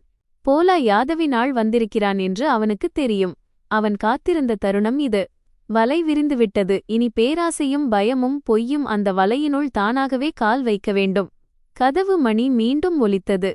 இந்த முறை சத்தம் நீண்டதாக இருந்தது. வெளியே நிற்பவன் வெறுமனே அழைக்கவில்லை, தான் காத்துக் கொண்டிருப்பவர்களில்லை என்பதை உள்ளே இருப்பவர்களுக்கு நினைவுபடுத்திக் கொண்டிருந்தான். அறையில் அமர்ந்திருந்த உறவினர்களின் பார்வையும் கதவை நோக்கி திரும்பியது. சாவித்ரியின் முகத்தில் வியர்வை முத்துக்கள் மின்னின. குணால் உதட்டை கடித்துக்கொண்டு மெதுவாகச் சொன்னான். அண்ணா, இப்போது வேண்டாம். தயவு செய்து இப்போது வேண்டாம். நிகில் அவனை பார்த்தான். ஏன்? இப்போது பூஜைக்கான சுபநேரம். குடும்பம் ஒற்றுமையாக இருந்தால் ஆபத்து நீங்கும் என்று நீதானே சொன்னாய். இன்று குடும்பம் முன்னால் இருக்கிறது, பேசு. குணாலின் தலை குனிந்தது. சாவித்ரி அவசரமாக தனது முந்தானையை தலைக்கு கொண்டு வந்து உறவினர்களை நோக்கித் திரும்பி, அது அநேகமாக பால் கொண்டு வருபவராக இருக்கும். நான் பார்க்கிறேன் என்றார். அவரது குரல் நடுங்கியது. பால் கொண்டு வருபவரா? அந்த ஆட்கள் பால் கொண்டு வருபவர்கள் இல்லை என்பது அனைவருக்கும் தெரிந்திருந்தது. ஆனால் நிகில் அவர்களை விட முன்னதாகவே எழுந்து நின்றான். நான் கதவை திறக்கிறேன் என்றான். கதவை திறந்ததும் வெளியே 2 மனிதர்கள் நின்றனர். ஒருவன் ஒல்லியாக கருப்புச் சட்டை அணிந்திருந்தான். அவனது கண்களில் கடன் வசூலிப்பவர்கள் வேண்டுமென்றே வைத்துக்கொள்ளும் அந்த விரைப்பு இருந்தது. மற்றவன் சற்று பின்னால் நின்று கையில் மொபைலை சுழற்றிக் கொண்டிருந்தான். முன்னால் இருந்தவன் அறைக்குள் எட்டிப் பார்த்தான். பிறகு நிகிலை மேலிருந்து கீழாகப் பார்த்தான். நிகில் அவஸ்திதானே? பாய் தலைவன் அனுப்பினார். குணால்ஜியின் கணக்கு இருக்கிறது. இன்று குடும்பத்தில் பேசி முடிப்பதாகச் சொல்லியிருந்தார். அறையில் இருந்தவர்களின் மூச்சு நின்றது போலிருந்தது. உறவினர்களின் முகங்கள் மாறின. இதுவரை 6ஆம் நாள் பூஜை, அல்வா, பூரி மற்றும் ஆசீர்வாதம் என்ற மனநிலையில் இருந்தவர்கள் அனைவரும் உஷாரானார்கள். சாவித்ரி பதற்றத்துடன், ஐயோ இல்லை இல்லை, எந்த கணக்கும் இல்லை. நீங்கள் பிறகு வாருங்கள், வீட்டில் இப்போது பூஜை நடக்கிறது என்றார். அந்த ஆள் சிரித்தான். மாதாஜி, பூஜை நிறைய ஆகிவிட்டது. இப்போது பணத்தையும் கடவுள் நம்பிக்கையில் விட்டுவிட முடியாது. பத்திரங்கள் எங்களிடம் இருக்கின்றன. நிகில்ஜி இன்று விஷயத்தை தெளிவுபடுத்துவார் என்று போலா பாய் சொல்லியிருக்கிறார். நிகில் கதவை இன்னும் கொஞ்சம் அகலமாக திறந்தான். வாருங்கள். என் வீடு, என் தம்பி, என் அம்மா மற்றும் என் பத்திரங்களைப் பற்றிய விஷயம் என்பதால் உள்ளே வைத்தே பேசுவோம். இதுவரை அமைதியாக அமர்ந்திருந்த தேவேந்திர சக்சேனா மெதுவாக எழுந்து சுவரோரமாகச் சென்றான். அவன் தனது போனை மேஜையின் மீது திரையை தலைகீழாக வைத்தான். ரகுவீர் கீழே பார்க்கிங்கில் காத்துக் கொண்டிருந்தான். நிகில் எல்லாவற்றையும் திட்டமிட்டிருந்தான். இன்றைய பேச்சு குடும்பத்தின் முன்னால் மட்டுமல்ல, சட்டத்தின் முன்னாலும் நிற்க வேண்டும் என்று அவன் அறிந்திருந்தான். அந்த 2 ஆட்களும் உள்ளே வந்தனர். முன்னால் இருந்தவன் பையிலிருந்து மடித்திருந்த காகிதத்தை எடுத்தான். இதுதான் கணக்கு. அசல் தொகை 2 லட்சம், வட்டி, கூடுதல் செலவுகள் என அனைத்தும் சேர்த்து 4.5 லட்சம். நாளைக்குள் கிடைக்காவிட்டால் பத்திரங்கள் அடுத்த கட்டத்திற்குச் செல்லும். நிகில் கேட்டான், என்ன பத்திரங்கள்? அந்த ஆள் சிரித்தான். உங்களுக்கு தெரியாதா? உங்கள் பிளாட்டின் அசல் பத்திர நகல் மற்றும் உரிமை பத்திரம். இது தம்பியின் விஷயம். குடும்பத்தில் அனைவரும் ஒப்புக்கொண்டார்கள். மாதாஜி சாட்சியாக இருந்தார் என்று குணால்ஜி சொன்னார். அறையில் இருந்த உறவினர்களிடையே கிசுகிசுப்புகள் எழுந்தன. என்ன பத்திரங்கள்? பிளாட்டா? மாதாஜி சாட்சியா? சாவித்ரியின் மூத்த நாத்தனார் சந்தேகத்துடன் அவரை பார்த்தார். சாவித்ரி, இவன் என்ன சொல்கிறான்? சாவித்ரியின் முகம் கல்லைப் போல இறுகியது. பொய்யான மனிதன் சிக்கிக்கொள்ளும்போது 2 வழிகளை தேர்ந்தெடுப்பான். ஒன்று, உடைந்து அழுவது, அல்லது கேள்வி கேட்பவனையே குற்றவாளியாக மாற்றும் அளவுக்கு தீவிரமாக தாக்குவது. சாவித்ரி 2வது வழியை தேர்ந்தெடுத்தார். எல்லோரும் பொய்யர்கள் என்று அவர் கத்தினார். இந்த ஆள் ஒரு ரவுடி. பணம் பறிக்க வந்திருக்கிறான். குணால் சிக்க வைக்கப்படுகிறான். நிகில், நீ இதை பார்த்து கொண்டிருக்கிறாயா? வெளியாட்கள் நம் வீட்டிற்குள் வந்து அம்மாவின் கௌரவத்தை சிதைக்கிறார்கள். நீ வேடிக்கை பார்க்கிறாய். நிகில் அமைதியான குரலில் சொன்னான். அம்மா, நான் வேடிக்கை பார்க்கவில்லை. நான் உண்மையை வெளிச்சத்திற்கு வர அனுமதிக்கிறேன். குணால் திடீரென எழுந்தான். அண்ணா, விஷயம் இவ்வளவு பெரியது அல்ல. நான் சில நாட்களுக்குத்தான் பத்திரங்களை வைத்திருந்தேன். பணம் கிடைத்தவுடன் திரும்பக் கொடுத்து விடுவேன். நீங்களும் வீட்டிற்கு மூத்தவர், உங்கள் உதவிதானே தேவைப்பட்டது. என் கையொப்பத்தை யார் போட்டது என்று நிகில் கேட்டான். குணால் அமைதியானான். உரிமை பத்திரத்தில் என் போலி கையொப்பத்தை யார் போட்டது? குணால் அம்மாவை பார்த்தான். சாவித்ரி கண்களாலேயே அவனை அமைதியாக இருக்கும்படி சைகை செய்தார். ஆனால் பயத்திலும் பேராசையிலும் இருக்கும் ஒரு மனிதன் தன்னை வளர்த்தவர்களையே முதலில் மூழ்கடிப்பான். குணால் பதற்றத்தில் உளறினான். நான் போடவில்லை. அண்ணனிடம் பேசிவிட்டேன் என்று அம்மாதான் சொன்னார். நீ ஒப்புக்கொள்வாய் என்று அம்மாதான் சொன்னார். நான் வெறும்... சாவித்ரி அலறினார். யோக்கியம் கெட்டவனே, உன் தாயின் மீதே பழி போடுகிறாயா? குணால் இப்போது உடைந்து போனான். நான் என்ன செய்யட்டும்? எல்லாவற்றையும் என் தலையிலேயே கட்டுங்கள். அண்ணனுக்கு தெரியாது என்று சொன்னதே நீங்கள்தான். பீரோவிலிருந்து பத்திரங்களை எடுத்ததும் நீங்கள். அண்ணனின் கையொப்பத்தைப் போலவே போட்டுவிடலாம் என்று சொன்னதும் நீங்கள். பெரிய மகன் அம்மாவின் பேச்சை கேட்க மாட்டான் என்று போலாவிடம் உறுதியளித்ததும் நீங்கள்தான். சாவித்ரியின் வாய் அப்படியே திறந்திருந்தது. அறையில் இருந்த ஒவ்வொருவரும் அதிர்ந்து போய் இருந்தனர். அனன்யா தாராவை இன்னும் இறுக்கமாக அணைத்து கொண்டாள். தான் ஏதோ ஒரு நீதிமன்றத்தில் அமர்ந்திருப்பது போல அவளுக்கு தோன்றியது. அங்கே முதன்முறையாகத்தான் மௌனமாக இருக்கவில்லை. மற்றவர்களின் நாக்குகளே உண்மையைச் சொல்லிக் கொண்டிருந்தன. நிகில் வங்கி ஸ்டேட்மெண்ட்களை மேஜையில் விரித்தான். இதை பாருங்கள். அனன்யாவின் மருந்து, உணவு, குழந்தையின் தேவை மற்றும் அம்மாவின் வசதிக்காக நான் கொடுத்த பணம் இது. கடந்த 6 மாதங்களில் 75,000 ரூபாய் ரொக்கமாக எடுக்கப்பட்டுள்ளது. பெரும்பாலும் கான்பூரில் உள்ள அதே ஏடிஎம்லிருந்துதான். அங்கிருந்து சூதாட்டக்காரர்கள் வசிக்கும் பகுதிக்கு 5 நிமிட நடைபயணம்தான். இது டாக்டரின் ரிப்போர்ட். என் மனைவி சத்துணவின்றி இருந்ததையும் தையல்களை சுற்றி வீக்கம் மற்றும் நீர்ச்சத்து குறைபாடு இருந்ததையும் இது உறுதிப்படுத்துகிறது. இது ரெக்கார்டிங். அதில் அம்மா குணாலிடம் பத்திரங்களை ஜாக்கிரதையாகவை, நிகில் சந்தேகப்படுகிறான் என்று சொல்கிறார். இது அந்த ஆளின் மிரட்டல் ரெக்கார்டிங். அவன் நேற்றிரவு எனக்கு ஃபோன் செய்து என் வீட்டையும் என் பச்சிளம் குழந்தையையும் பெயர் சொல்லி மிரட்டினான். தேவேந்திரன் முன்னே வந்து காகிதங்களை எடுத்தான். அறையில் இருந்த முதியவர்களை நோக்கி பார்த்தான். நான் தேவேந்திர சக்சேனா, வழக்கறிஞர். நிகில் என் நண்பன். ஆனால் இன்று நான் சொல்வது இதுதான். இது வெறும் குடும்பச் சண்டை அல்ல. இதில் சொத்து ஆவண திருட்டு, போலி கையொப்பம், பொருளாதார அழுத்தம், மிரட்டல் மற்றும் பிரசவித்த பெண்ணை கடுமையாக புறக்கணித்தல் போன்ற குற்றங்கள் உள்ளன. யாராவது இதை குடும்ப விஷயம் என்று கூறி மூடி மறைக்க நினைத்தால் அவர்கள் ஒன்றை புரிந்து கொள்ள வேண்டும். ஒரு வீட்டின் போர்வையில் நடக்கும் குற்றங்கள் ஒருபோதும் சிறியதாகிவிடாது. சாவித்ரி உடனே அழத் தொடங்கினார். அவள் தரையில் அமர்ந்து 2 கைகளையும் தலையில் வைத்துக்கொண்டு கதறி அழுதாள். ஐயோ ராமா, என் மகனே என்னை ஜெயிலுக்கு அனுப்பப் போகிறான். நான் அவனை பெற்றெடுத்தேன், வளர்த்து ஆளாக்கினேன். இன்று மருமகளின் பேச்சைக் கேட்டு அம்மாவை குற்றவாளியாக்குகிறான். நான் செய்தது என் இளைய மகனை காப்பாற்றுவதற்காகத்தான். அம்மாவின் மனம் என்ன செய்யும்? ஒரு மகன் மூழ்கிக் கொண்டிருக்கிறான். மற்றவனிடம் உதவி கேட்டால் அது என்ன பாவம்? நிகிலின் முகத்தில் வலி தெரிந்தது. ஆனால் அவன் பின்வாங்கவில்லை. அம்மா, உதவி கேட்பது பாவம் அல்ல, பொய் சொல்வதுதான் பாவம். என் மனைவியை பட்டினி போட்டது பாவம். என் மகளின் அழுகுரலை கேட்டு கேட்டு தொலைக்காட்சியின் சத்தத்தை அதிகப்படுத்தியது பாவம். என் வீட்டு பத்திரங்களை திருடியது பாவம். எல்லாவற்றையும் விட அம்மாவாக இருப்பதால் ஒருவருடைய வாழ்க்கையை சிதைக்க உரிமை உண்டு என்று நினைப்பதுதான் மிகப்பெரிய பாவம். சாவித்ரி கண்ணீருடன் சொன்னார். நான் உன்னை வளர்த்தேன். நானும் உங்களை பல ஆண்டுகளாக என் தலைக்கு மேல் வைத்து கொண்டாடினேன் என்று நிகில் சொன்னான். ஆனால் வளர்ப்பு என்பது தன் மனைவியையும் குழந்தையையும் பலி கொடுத்து அடைக்க வேண்டிய கடன் அல்ல. நான் உங்களுக்கு மரியாதை கொடுத்தேன், அதை நீங்கள் பலவீனம் என்று நினைத்தீர்கள். நான் குணாலுக்கு உதவி செய்தேன், அதை அவன் தன் உரிமை என்று நினைத்தான். இன்று இதெல்லாம் முடிந்துவிட்டது. குணால் திடீரென நிகிலின் கால்களை நோக்கி விழுந்தான். அண்ணா, கடைசி ஒரு முறை காப்பாற்றுங்கள். இனி நான் சூதாட்டம் விளையாட மாட்டேன் என்று சத்தியம் செய்கிறேன். போலா யாதவின் ஆட்கள் என்னை கொன்றுவிடுவார்கள். நான் உங்கள் தம்பி. நிகில் அவனை தன் கால்களை தொடவிடவில்லை. என் மனைவி மருந்தின்றி அழுதபோது நீ தம்பியாக இருந்தாயா? என் மகள் பசியால் அழுதபோது நீ சித்தப்பாவாக இருந்தாயா? என் வீட்டின் பத்திரத்தை திருடி கடன் வாங்கியபோது நீ குடும்பமாக இருந்தாயா? இன்று சட்டம் முன்னால் நிற்கும்போது மட்டும் தம்பி ஞாபகம் வருகிறதா? குணால் அழுதான். தவறு நடந்துவிட்டது. தேவேந்திரன் கடுமையான குரலில் சொன்னான். தெரியாமல் நடப்பதுதான் தவறு.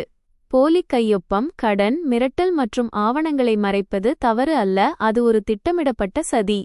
வாசலில் நின்றிருந்த அந்த ஆட்கள் இப்போது சங்கடமாக தெரிந்தனர். வீட்டிற்குள் அழுகையும் கூச்சலும் இருக்கும். நிகில் பணம் கொடுத்து அவர்களை அனுப்பிவிடுவான் என்று அவர்கள் எதிர்பார்த்தனர். ஆனால் ஒரு வழக்கறிஞர் வங்கி ஸ்டேட்மெண்ட் மற்றும் ரெக்கார்டிங் ஆகியவற்றை அவர்கள் எதிர்பார்க்கவில்லை. முன்னால் நின்றவன் மெதுவாகச் சொன்னான். சார், எங்களுக்கு கிடைத்த காகிதங்களை வைத்துத்தான் நாங்கள் பேசினோம். பணத்தை குணால் ஜிதான் வாங்கினார். இது போலீஸ் கேஸ் என்றால் நாங்கள் உண்மையைச் சொல்லிவிடுகிறோம். எங்களிடம் போலி ஆவணங்கள் கொடுக்கப்பட்டன, எங்களுக்கு எதுவுமே தெரியாது. நிகில் சொன்னான். நீங்கள் இங்கேயே இருங்கள். போலீசிடம் வாக்குமூலம் கொடுக்க வேண்டும். சாவித்ரி அலறினார். நிகில், நீ உன் அம்மாவையே போலீசிடம் ஒப்படைப்பாயா? என் மனைவியையும் மகளையும் மௌனத்தின் பிடியில் ஒப்படைக்க மாட்டேன் என்றான் நிகில். சிறிது நேரத்தில் போலீஸ் வந்தது. சொத்து மோசடி மற்றும் மிரட்டல் தொடர்பான வழக்கு இது என்று உள்ளூர் காவல் நிலையத்திற்கு தேவேந்திரன் முன்பே தகவல் தெரிவித்திருந்தான். அதிகாரி அனைவரிடமும் தனித்தனியாக பேசினார். வங்கி ஸ்டேட்மெண்ட், மருத்துவ அறிக்கை, ரெக்கார்டிங், போலியான உரிமை பத்திரத்தின் நகல் என அனைத்தையும் ஒரே கோப்பில் வைத்தார். குணால் ஆரம்பத்தில் ஏதேதோ பேசி சமாளிக்க முயன்றான்.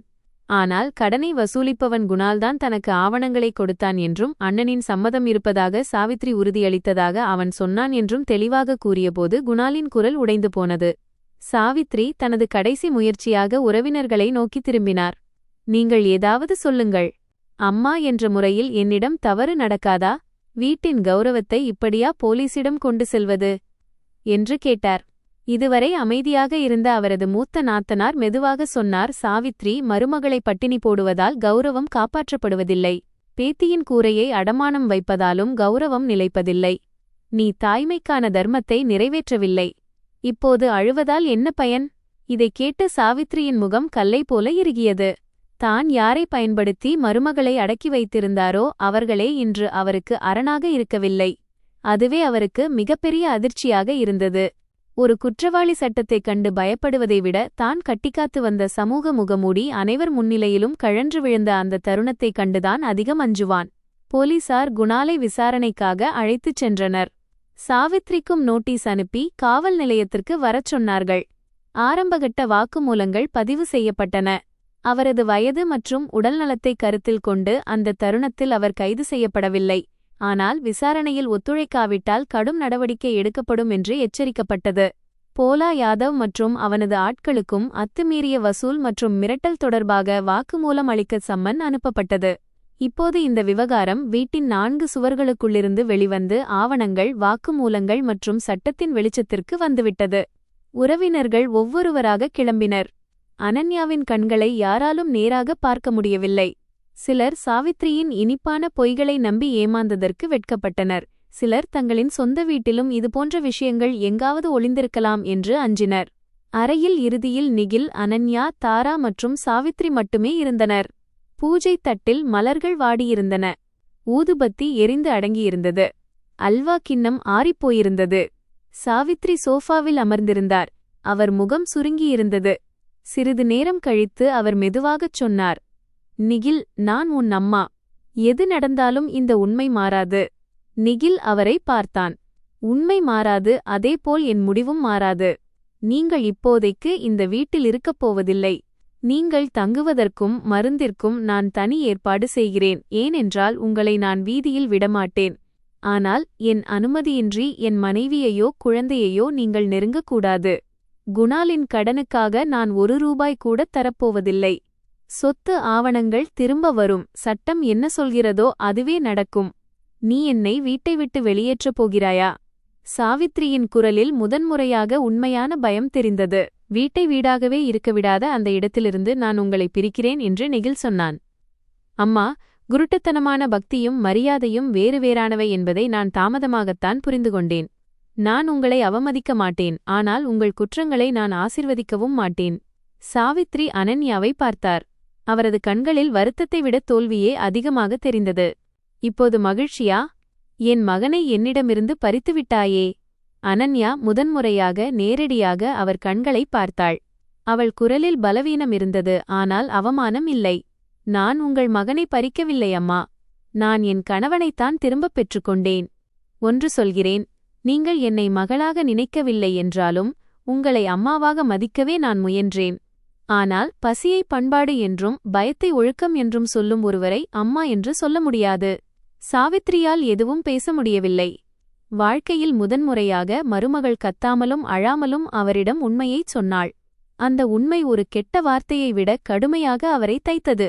அடுத்த சில வாரங்கள் எளிதானவை அல்ல. போலீஸ் விசாரணை நடந்தது. குணால் ஆரம்பத்தில் பல பொய்களைச் சொன்னான். பிறகு கடன் வாங்கியதையும் ஆவணங்களை கொண்டு வந்ததையும் போலி கையொப்பம் இட்டதையும் மெதுவாக ஒப்புக்கொண்டான். சாவித்ரி மகனை காப்பாற்றுவதற்காகவே அனைத்தையும் செய்ததாக கூறி தன்னை நிரபராதி என்று காட்டிக்கொள்ள முயன்றார். ஆனால் அந்த ரெக்கார்டிங் மற்றும் சாட்சிகள் அவரது பங்களிப்பை தெளிவாக காட்டின. தேவேந்திரனின் உதவியுடன் நிகில் சொத்தின் பாதுகாப்பிற்காக சட்டரீதியான தடையாணை பெற்றான். வங்கிக் கணக்குகளை மாற்றினான், கார்டுகளை ரத்து செய்தான் மற்றும் பிளாட்டின் அனைத்து ஆவணங்களையும் புதிய பாதுகாப்பான லாக்கரில் வைத்தான். போலா யாதவ் மற்றும் அவனது கும்பல் மீதும் விசாரணை நடத்தப்பட்டது, ஏனெனில் அவர்களிடம் பலரது சட்டவிரோதமான ஆவணங்கள் சிக்கின. நிகில் தன் நிறுவனத்திடம் உண்மையைச் சொல்லிச் சில காலம் விடுமுறை எடுத்தான். தன் வேலை போய்விடுமோ என்று அவன் அஞ்சினான். ஆனால் அவனது மேலதிகாரி புராஜெக்ட் காத்திருக்கும், குடும்பம் காத்திருக்காது என்று மட்டும் சொன்னார். அந்த வாக்கியத்தை கேட்டதும் நிகில் நீண்ட நேரம் அமைதியாக இருந்தான். எந்த பதவி உயர்வுக்காக அவன் வீட்டை விட்டு வந்தானோ அதைவிட வாழ்க்கையின் உண்மையான முன்னுரிமை எது என்பது இப்போது அவனுக்கு தெளிவாக தெரிந்தது. அனன்யா மெதுவாக குணமடையத் தொடங்கினாள். டாக்டர் கவிதா தொடர்ந்து பரிசோதனை செய்தார். கமலா சில வாரங்கள் அவர்களுடனேயே தங்கினாள். தாராவின் உடல் எடை கூடத் தொடங்கியது. இரவில் குழந்தைப்பால் குடித்துவிட்டு தூங்கியதும் அனன்யா சில சமயம் திடீரென அழுவாள். அந்த வலி உடலினுடையது மட்டுமல்ல, அந்த தரை, அந்த காய்ந்த ரொட்டி, அந்த மூடிய ஃப்ரிட்ஜ், உனக்கு பிறந்த வீடு எங்கே என்ற அந்த ஏச்சுகள் அவளுக்கு மீண்டும் மீண்டும் நினைவுக்கு வந்தன. நிகில் அவளை ஒரு ஆலோசகரிடம், கவுன்சிலர் அழைத்துச் சென்றான்.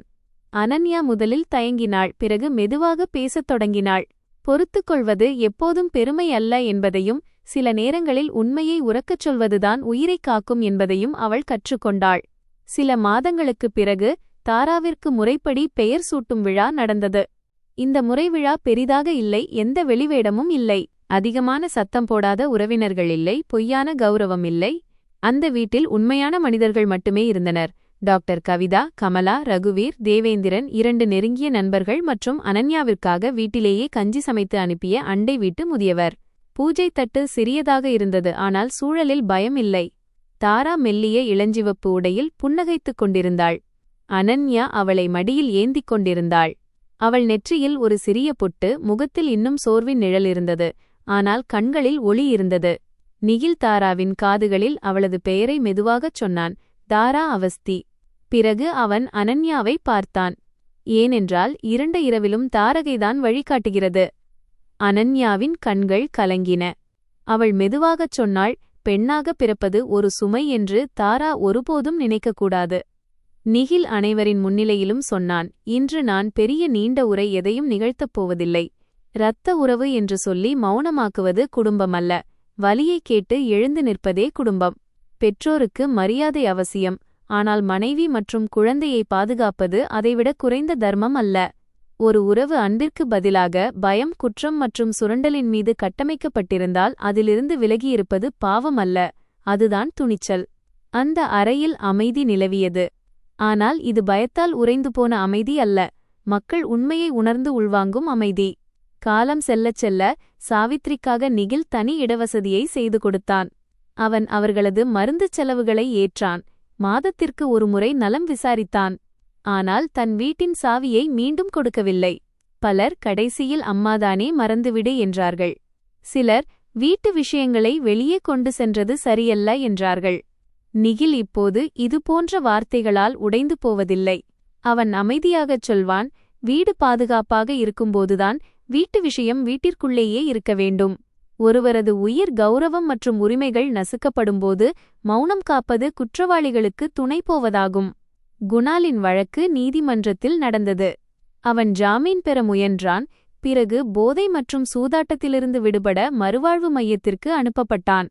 நிகில் அவனுக்கு சட்டரீதியான உதவி எதையும் செய்யவில்லை. ஆனால் அவன் உண்மையாகவே சிகிச்சை பெற்று வாழ்க்கையைச் சீரமைத்தால் எதிர்காலத்தில் மனித நேய அடிப்படையில் பேசலாம் என்று மட்டும் எழுதி அனுப்பினான். இது கருணையோ அல்லது பலவீனமோ அல்ல, நிகில் தனக்குள்ளிருந்த கசப்பிலிருந்து விடுபடும் வழி. அவன் பழிவாங்கலில் வாழ விரும்பவில்லை, நீதியை விரும்பினான். நீதிக்கான அர்த்தம் எப்போதும் வெறுப்பை வளர்ப்பது அல்ல. ஒரு மாலை மழைக்காலம் மீண்டும் திரும்பியது. நிகில் பால்கனியில் நின்றான். லக்னோவின் சாலைகள் நனைந்திருந்தன. உள்ளே அறையில் அனன்யா தாராவிற்கு தாலாட்டு பாடிக்கொண்டிருந்தாள்.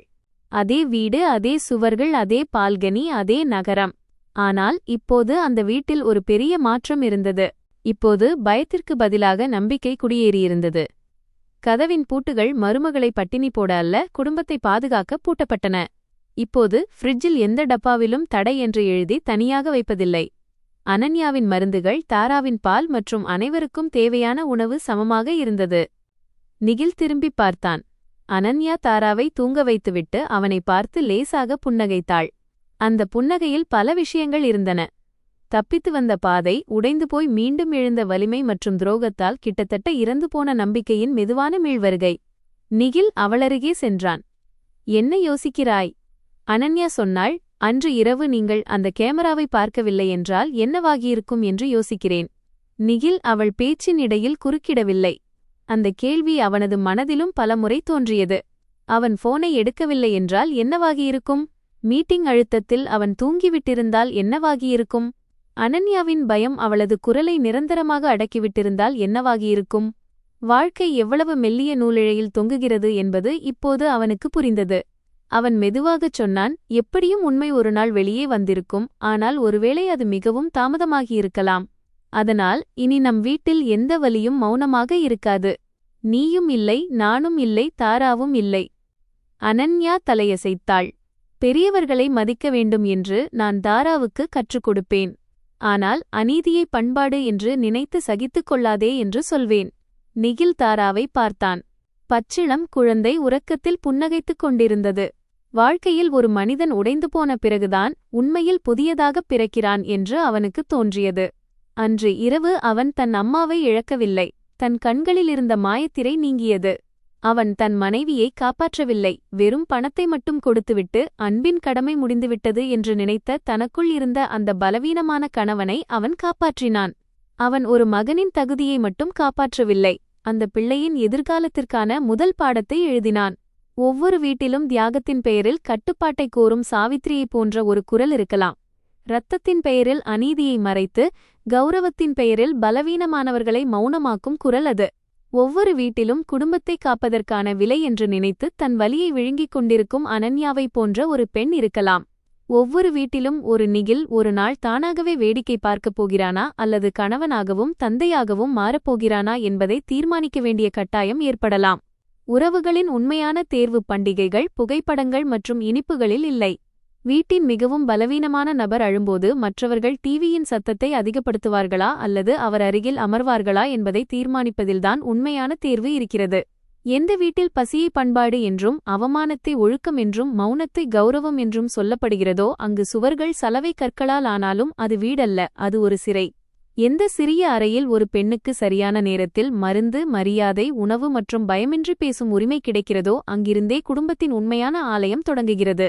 அந்த இரவில் நிகில் ஒரு விஷயத்தை கற்றுக்கொண்டான். அம்மாவை மதிப்பதே முக்கியம், ஆனால் மனைவியை தனியாக விட்டுவிடுவது தர்மமல்ல. தம்பிக்கு உதவுவது நல்லது, ஆனால் அவனது தீய பழக்கங்களை வளர்ப்பது அன்பல்ல. குடும்பத்தை காப்பது சிறந்தது, ஆனால் குடும்பத்தின் பெயரில் அநீதியை காப்பது கோழைத்தனம். எல்லாவற்றிற்கும் மேலாக ஒரு பெண்ணுக்கு பிறந்த வீடு இல்லை என்றால் அவளுக்கு ஆதரவு இல்லை என்று அர்த்தமல்ல. திருமணத்திற்குப் பிறகு கணவனின் வீடே அவளது வீடு. அந்த வீட்டில் அவளுக்குரிய உரிமையோ குரலோ பாதுகாப்போ இல்லை என்றால் அந்த உறவு வெறும் பெயரளவிலான பிணைப்பு மட்டுமே. அவன் அனன்யாவின் கைகளைப் பற்றினான். வெளியே மீண்டும் மழை பெய்யத் தொடங்கியது. சில துளிகள் ஜன்னல் கண்ணாடியில் பட்டுத் தெரித்தன. ஆனால் இந்த முறை அந்த சத்தம் பயமுறுத்துவது போல தெரியவில்லை. அந்தச் சத்தம் ஏதோ சொல்லியது. தூசியை கழுவ முடியும், காயங்கள் ஆற முடியும், உண்மையின் அடிப்படையில் மீண்டும் கட்டப்படும் வீடு முன்பை விட வலிமையாக இருக்கும். தாரா உறக்கத்தில் அசைந்துவிட்டு அமைதியானாள். அனன்யா மெதுவாக அவளது போர்வையை சரிசெய்தாள். நிகில் விளக்கை மங்கச் செய்தான். அந்த அமைதியை வாங்குவதற்கு எந்த வங்கி இருப்புத் தொகையும் போதாது. அந்த அமைதி உண்மையைச் சொன்ன விலையில் கிடைத்ததால் அது ஈடு இணையற்றது. இந்த கதையின் முடிவு நீதிமன்ற தேதிகளிலோ வங்கி காகிதங்களிலோ அல்லது போலீஸ் ஃபைல்களிலோ இல்லை. அனன்யா முதன்முறையாக பயமின்றி உணவு உண்ட அந்த தருணத்தில்தான் இந்த கதை முடிந்தது. தாரா அழாமல் நீண்ட தூக்கம் தூங்கியபோது நிகில் தனக்குத்தானே சொன்னான், இனி என் வீட்டில் எந்த உறவும் மனிதநேயத்தை குறைக்கும் அளவுக்கு பெரியதாக இருக்காது. ஏனெனில் அன்பு இருக்கும் அதே சமயம் நீதியும் இருக்கும் இடம்தான் வீடு. அங்கு பெரியவர்களை மதிக்க வேண்டும், ஆனால் பலவீனமானவர்களின் குரலும் கேட்கப்பட வேண்டும். அங்கு மகனாக இருப்பது கணவனாக இருப்பதற்கு தடையாக இருக்கக்கூடாது, மாறாக ஒரு மனிதனை இன்னும் பொறுப்புள்ளவனாக்க வேண்டும். அங்கு எந்த அனன்யாவும் தரையில் அமர்ந்து மௌனமாக வலியை விழுங்க வேண்டிய அவசியமில்லை. மாறாக தலை நிமிர்ந்து, இந்த வீடு என்னுடையதும் கூட, எனது கௌரவமுமே இந்த வீட்டின் அடித்தளம் என்று சொல்லும் சூழல் இருக்க வேண்டும். இந்த கதை உங்களுக்கு பிடித்திருந்தால் வீடியோவை லைக் செய்யுங்கள் மற்றும் சேனலை சப்ஸ்கிரைப் செய்ய மறக்காதீர்கள். நன்றி.